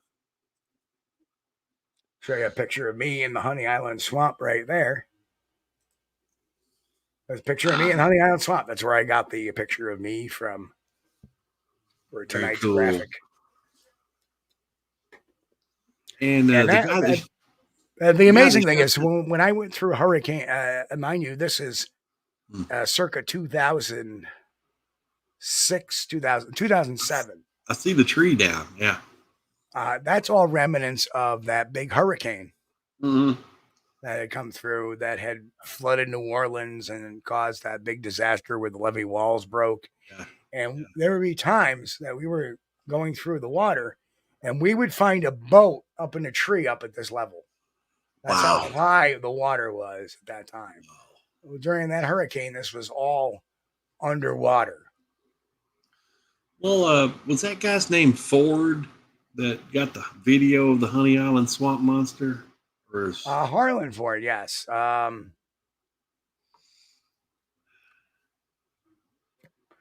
Harlan Ford. And like I said, that'll be a discussion for another show. I'll talk about the secrets of the Honey Island because what I found out there was very simply the truth behind the Honey Island Swamp Monster. Yeah, this happened to be about the three-toed tracks, right? Correct. Correct. You know that story because we have talked about that. But I will do a nice little presentation on that as well. I think that would be a good subject to talk about. And Bristol asks, was the original witness to the lizard man ever been debunked? No, he has not. In fact, what he described, again, was not a lizard man. It was described as a Bigfoot. It was covered in hair. It was bipedal. It was tall, had large shoulders, but its hands were leathery, bare, and lizard-like. And boom, that's how that all had happened. We'll show the articles. We'll do a whole, if you want to, I can do a whole another video on the lizard man. But it was just very interesting. And like I said, I want to talk about some of the more interesting and the weirdest cases I've dealt with. And the lizard man definitely would rank up there as a weird one. Yeah. And there wasn't many witnesses to it really that were available. Truthfully, You had the Rossins that say, and they even got a little plate for the front of the thing. The lizard man, they had a lizard man plate. They were buying right into it. And they, truthfully, nice people, they accepted my explanation, biting their lip, because they really wanted it to be the lizard man. Right. And they went on to ignore what I had told them. And then they had gotten shut up when the DEC came out and confirmed what I had found out just by looking at the car. There's cat hair. Right. These bites are dog bites. Well, My guess is this blood's going to be canine, and sure enough, it was. You got the opinion of a professional investigator there. What else Correct. do you need? Correct. But what it was, you didn't give them the opinion that they wanted to hear. It all comes down to this, and this is why I do primate behavior lectures and why I talk about behavior so much, is what would make any type of creature, let alone a Bigfoot, why would an animal, why would something be doing this? Right. Cause and effect. Why would a Bigfoot be snapping a cow's neck? Well, it's going to predate it, but it predates differently than a cow's normal, or I should say more known predators. Right. It's not going to take it down by the hips and claw it up and take chunks out of its ass end, because it's not that type of hunter.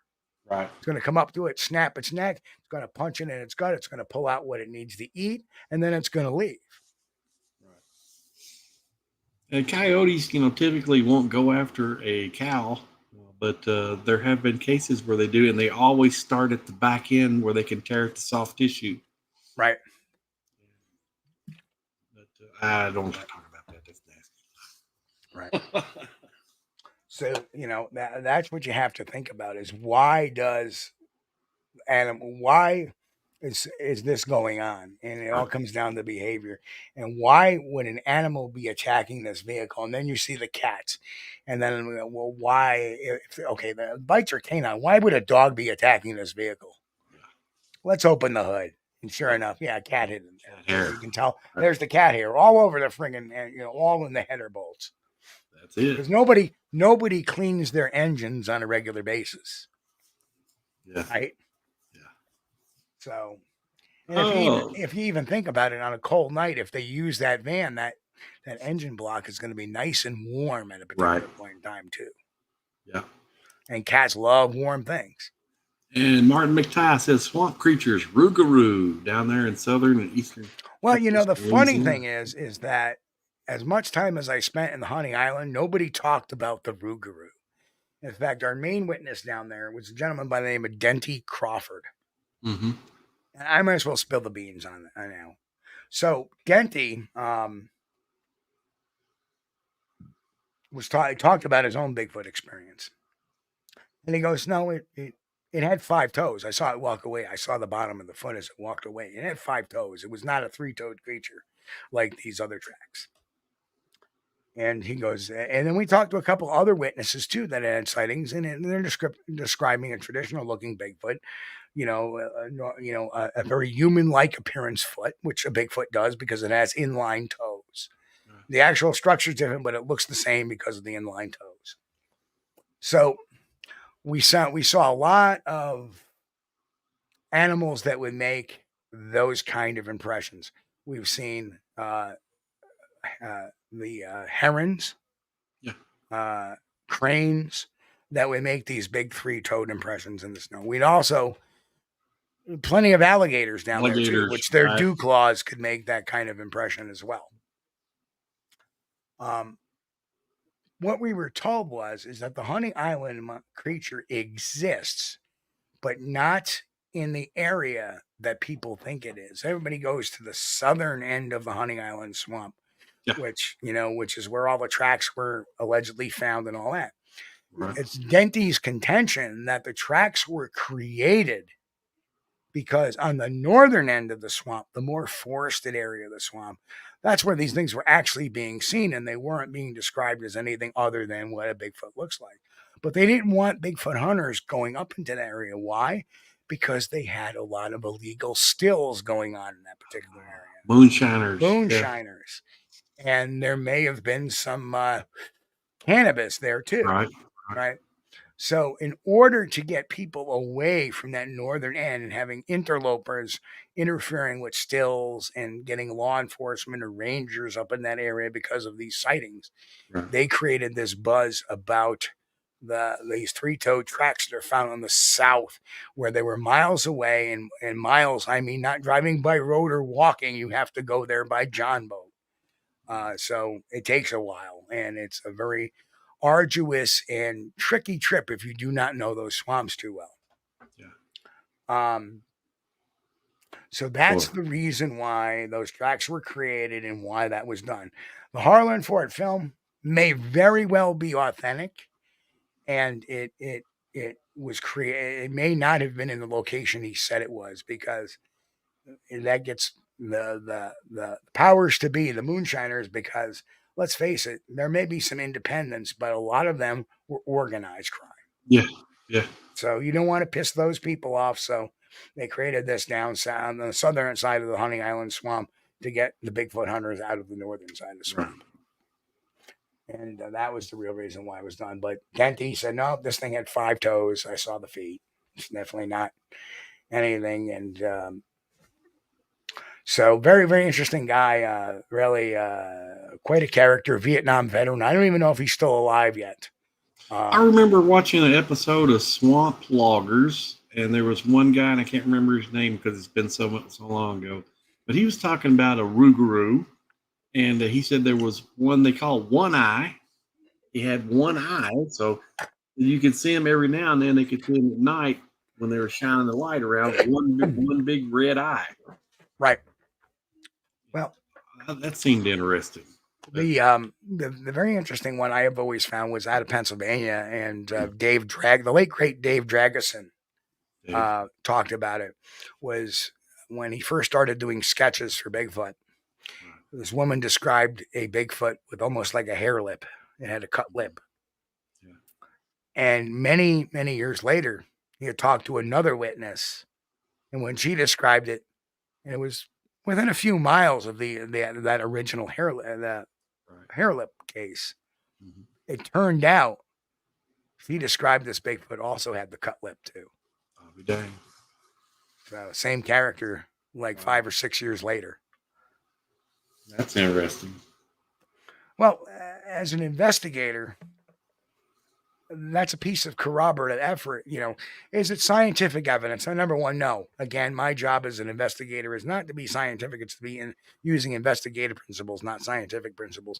And when I find a corroborative witness that is 5 or 6 years later, and it's several miles away from where the original one was, describing the same individual, cryptid or creature with the same characteristic, that says scores. That says scores that this is a credible phenomenon going on. Right. Boris Kahn, he's got a question. Says, have you ever investigated the feral people of the Appalachians? No, I've not. Me neither. Know nothing about it. I grew up in an area in the Appalachians that was probably had some feral people. If there were any, they would be there for sure. Right. But never met any wild people. Right. No, I definitely have not done anything like that. But I just the whole lizard man thing kind of fell into it. It was very, very fascinating stuff. Yeah. But I kind of took it tongue in cheek because the community was, Whitehall has just recently got invested into the whole Sasquatch thing over the last 5 or 6 years. That's recent to me. Of course, we know sightings in Whitehall. I've gotten cases as far back as the 40s. Yeah. In Whitehall, right? 1949 to be exact. Gentleman had a Bigfoot sighting back then, and they didn't talk about it. And then, of course, the 70s, the big flap in the 70s and 80s. And it wasn't until the late 2000s late 2020, 2010s that Whitehall started to embrace this Bigfoot thing. So I think their first Bigfoot festival, was in 2014, 2015, maybe, if I'm right or wrong. So it's only within the last 10, 12 years that Whitehall has kind of embraced this Bigfoot thing. The only one that really embraced it was Cliff Sparks, who had his own sighting on his golf course and put it on his golf course sign. Other than that, there was nothing. And then finally, I think it was maybe 2005, 2006, Paul Bartholomew got the law passed. A gentleman by the name of Joaquin, I forget his last name, he passed away, but he carved up the Sasquatch statue that went in front of the community center.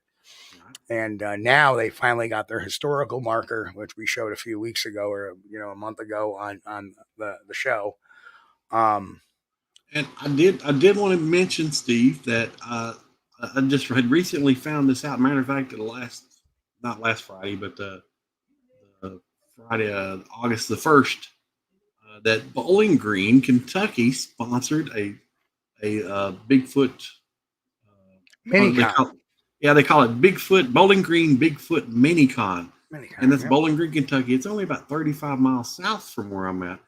And they had speaking Dr. Maria Mayer, Russell Accord, Dr. Jeff Meldrum, and Ryan Golembeski. Ryan Golembeski, RPG. Golembeski. Okay. I wasn't sure about Ryan's last name there. Sorry, Ryan, for listening. But I did not get to go because I found out about this happening while it was happening, and it was the same week. And it was the same weekend as Hocking Hills. Yes, it was. Otherwise, I would have taken it as a nice excuse to visit Chris. Yeah, you could have bebopped on down, man. I could have made 35 miles standing on my head. Yeah. So next year, if it goes on again, if they have another one, we'll keep an eye out for it. That's so Chris's job, is to keep an eye out for that. I will. If it doesn't coincide with Hocking Hills, then I'm going to come down and Chris and I will go. Well, that's go spoil the party. We'll go crash the party. Yeah, they need to kind of get together on these dates so they don't have so much stuff going on the same weekend. But I was kind of shocked to find that out. There was no press, no media on it. There was another Bigfoot conference going on in central Pennsylvania too. It's the same weekend.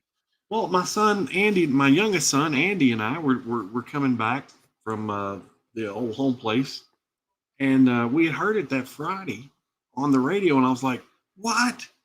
Bowling Green Bigfoot Minicon? What is this?" And I got home and started checking it out online, and sure enough, turned out it was a thing. But it's good to see that stuff is getting started in Kentucky. Well, if it's not the same weekend as Hocking Hills next year, maybe I can squeak an invite to talk. That would be cool. You never know. Well, if they had Russell Accord and Maria Meyer on there, and sure. The person I've spoke with that I've shared the stage with the most has been Dr. Jeff Meldrum. Yeah, Dr. Meldrum was there. That would be so cool. And we could get Dr. Meldrum out over into the research area. It's been of course, next month we won't be having a show for a couple of days because of the Pennsylvania Bigfoot camping adventure. Right. Now I'm going to bring my podcast equipment again, like I did this year, except for I have books on the way now. Good. So I'll be going down there with books for Pennsylvania, and I'll have them for Whitehall as well. I don't know what I don't know what the signal is like out there. I had 5G signal this year, which is awesome. Last year I had 4G in Hocking Hills. This year I had 5G. Yeah. So I was really good. So they upgraded. They must have upgraded. Verizon must have upgraded their lines. Yeah. Mrs. Trackway says try CrypticCon. CrypticCon. It's actually November CrypticCon. 23rd and 24th November. I have to check that out. Lexington Lexington's a bit of a drive for you. It's a pretty good haul. I have done it before, but not without paying for it. And the reason why he did it before was to see me. Yeah. Because I used to speak very frequently in Lexington at Scarefest, but unfortunately, I got sick of being screwed over by them, and I decided no longer to. And I'll say that publicly now.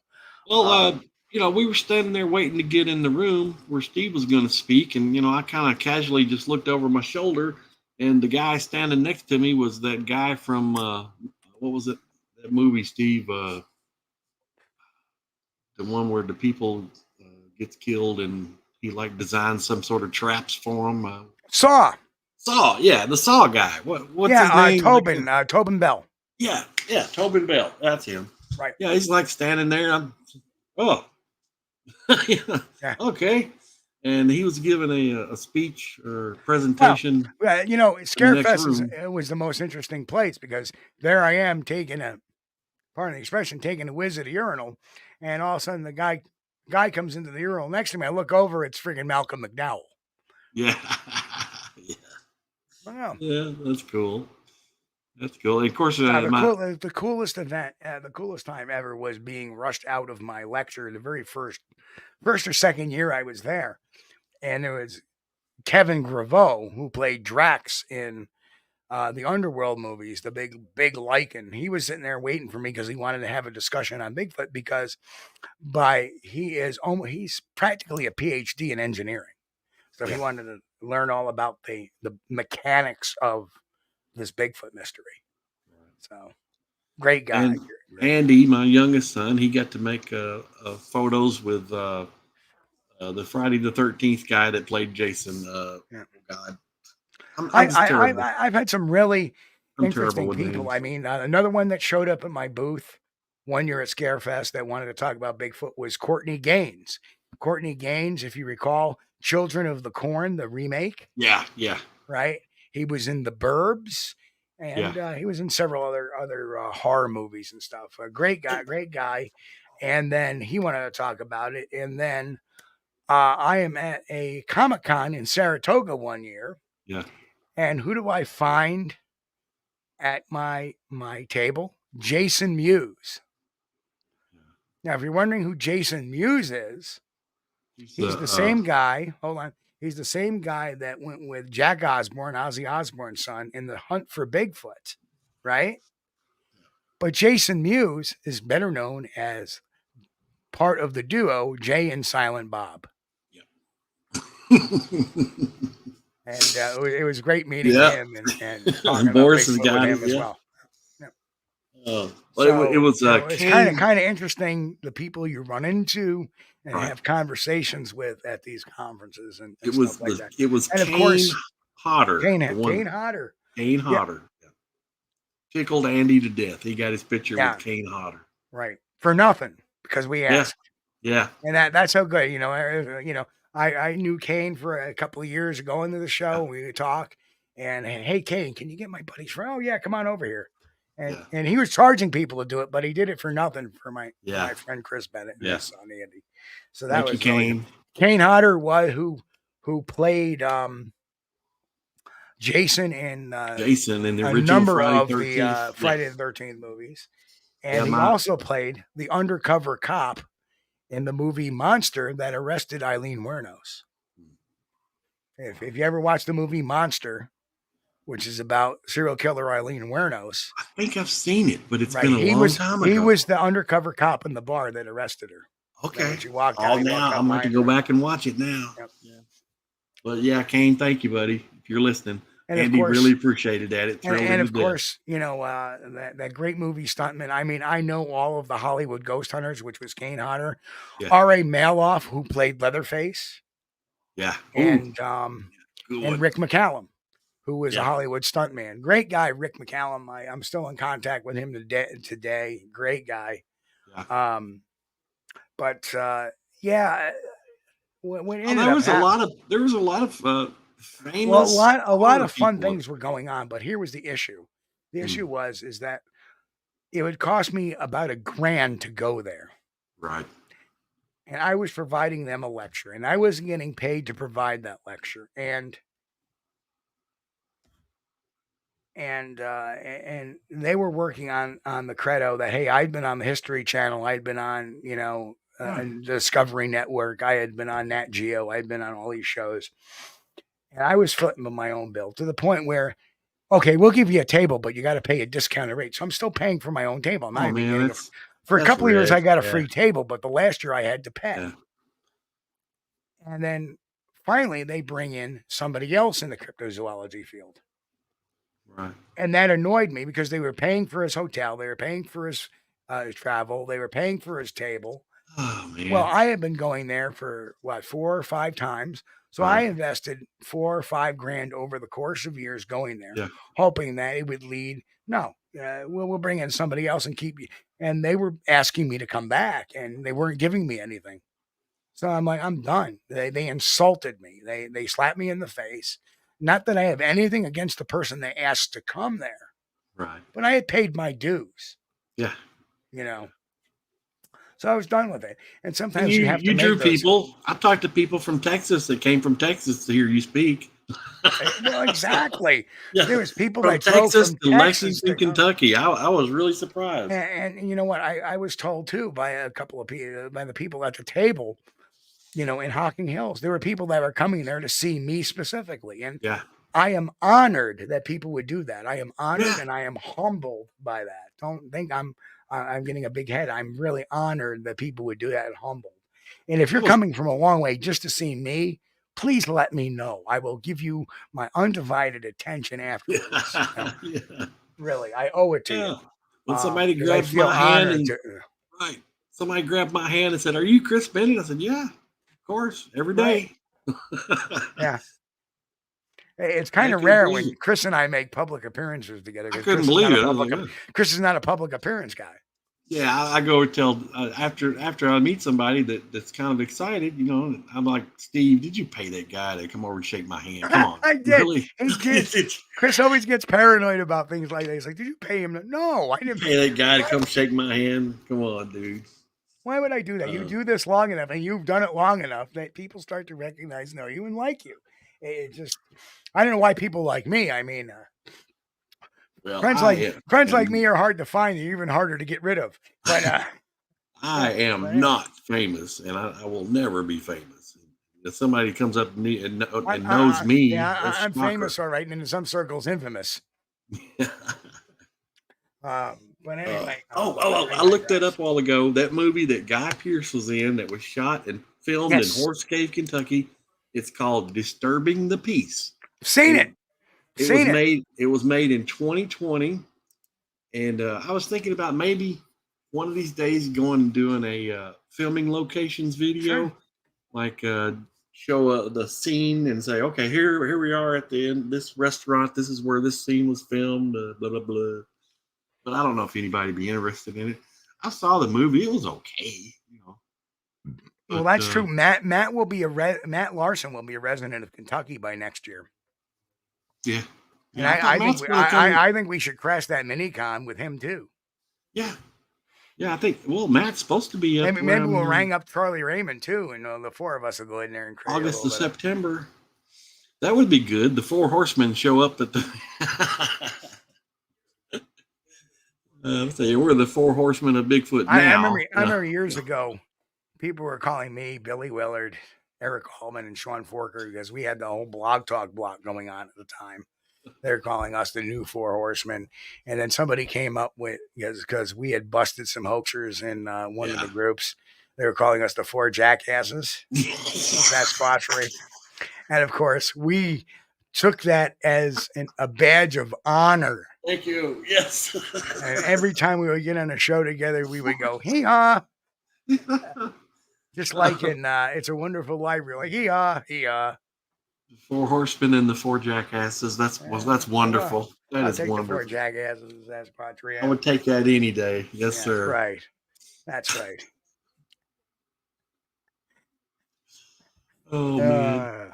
But yeah, fun stuff like that. But dude, yeah, it's been 10 o'clock. Yeah. Look at this, or 11 o'clock. You're where you are. But it is. Holy Mac Landy, it's time to go already. For some reason I thought we had like 10 more minutes. I was having fun, and time flew by. Sure did.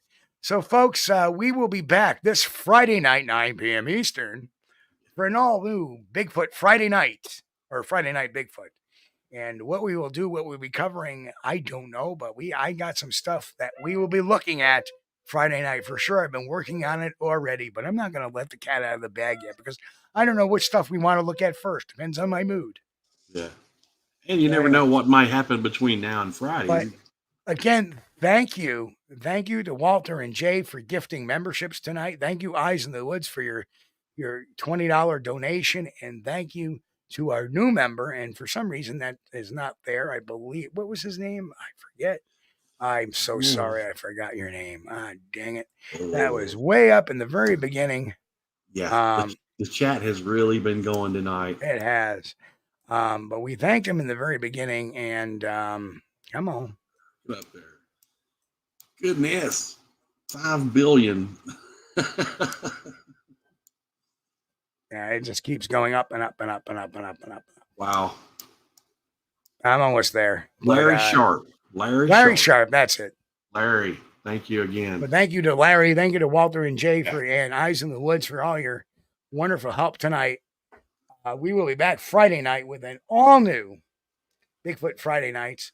And, last week, like I said, I was starting to prepare for the storm, and the lights were flickering and going a little bit zany. So I didn't know if we were going to have power. They were saying, we had that remnants of Hurricane Debbie. Yeah. And it rained really hard, but the wind wasn't as bad. When it rained really hard, that's when the lights started flickering. So we're not going to have power. And sometimes the power grid, when it goes bad, it goes bad. Usually we lose the internet first and then power. It's just one right after the other. And I lost power for about 5 seconds, and it came back on. And then the internet took about 15 minutes to come back on. Yeah. So I was like, what is going on? So I said, there's no way, if this happens again, I'm going to be in the middle of researching for the show Friday night. So I'm getting my research done out of the way.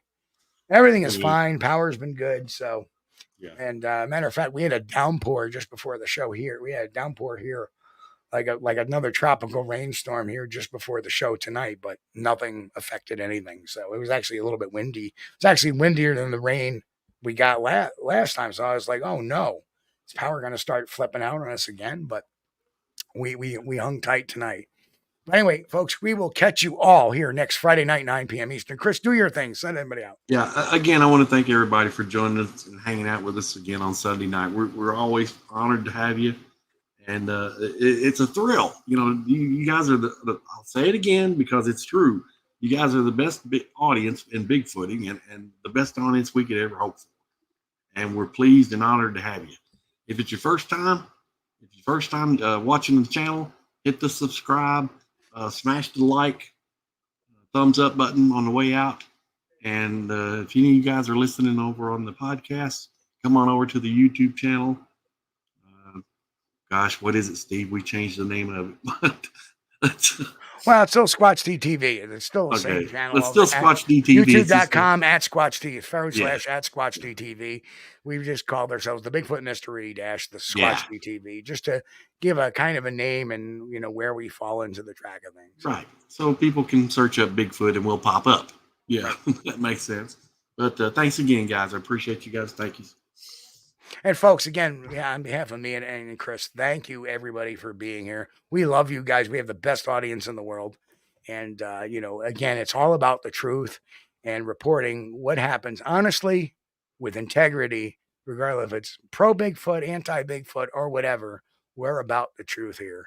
And that is what is most important to me and Chris. And as an investigator that has been doing investigations for over 30 plus years, that is my calling. So anyway, folks, we'll catch you all Friday night, 9 p.m. Eastern. Everybody be safe out there. We'll see you all in a little bit. We thank you for being here with us on Squatch-D TV. If you haven't taken the time yet, please hit that like button and subscribe to the channel. And oh yes, hit that notification bell too. We don't want you to miss anything. If you really like our content, you should consider becoming a member, and it's really inexpensive and a great way to support not only the show, but honest Bigfoot research. Everyone have a great week. Be safe and God bless. We will see you all here next time on Squatch-D TV. Keep on squatching.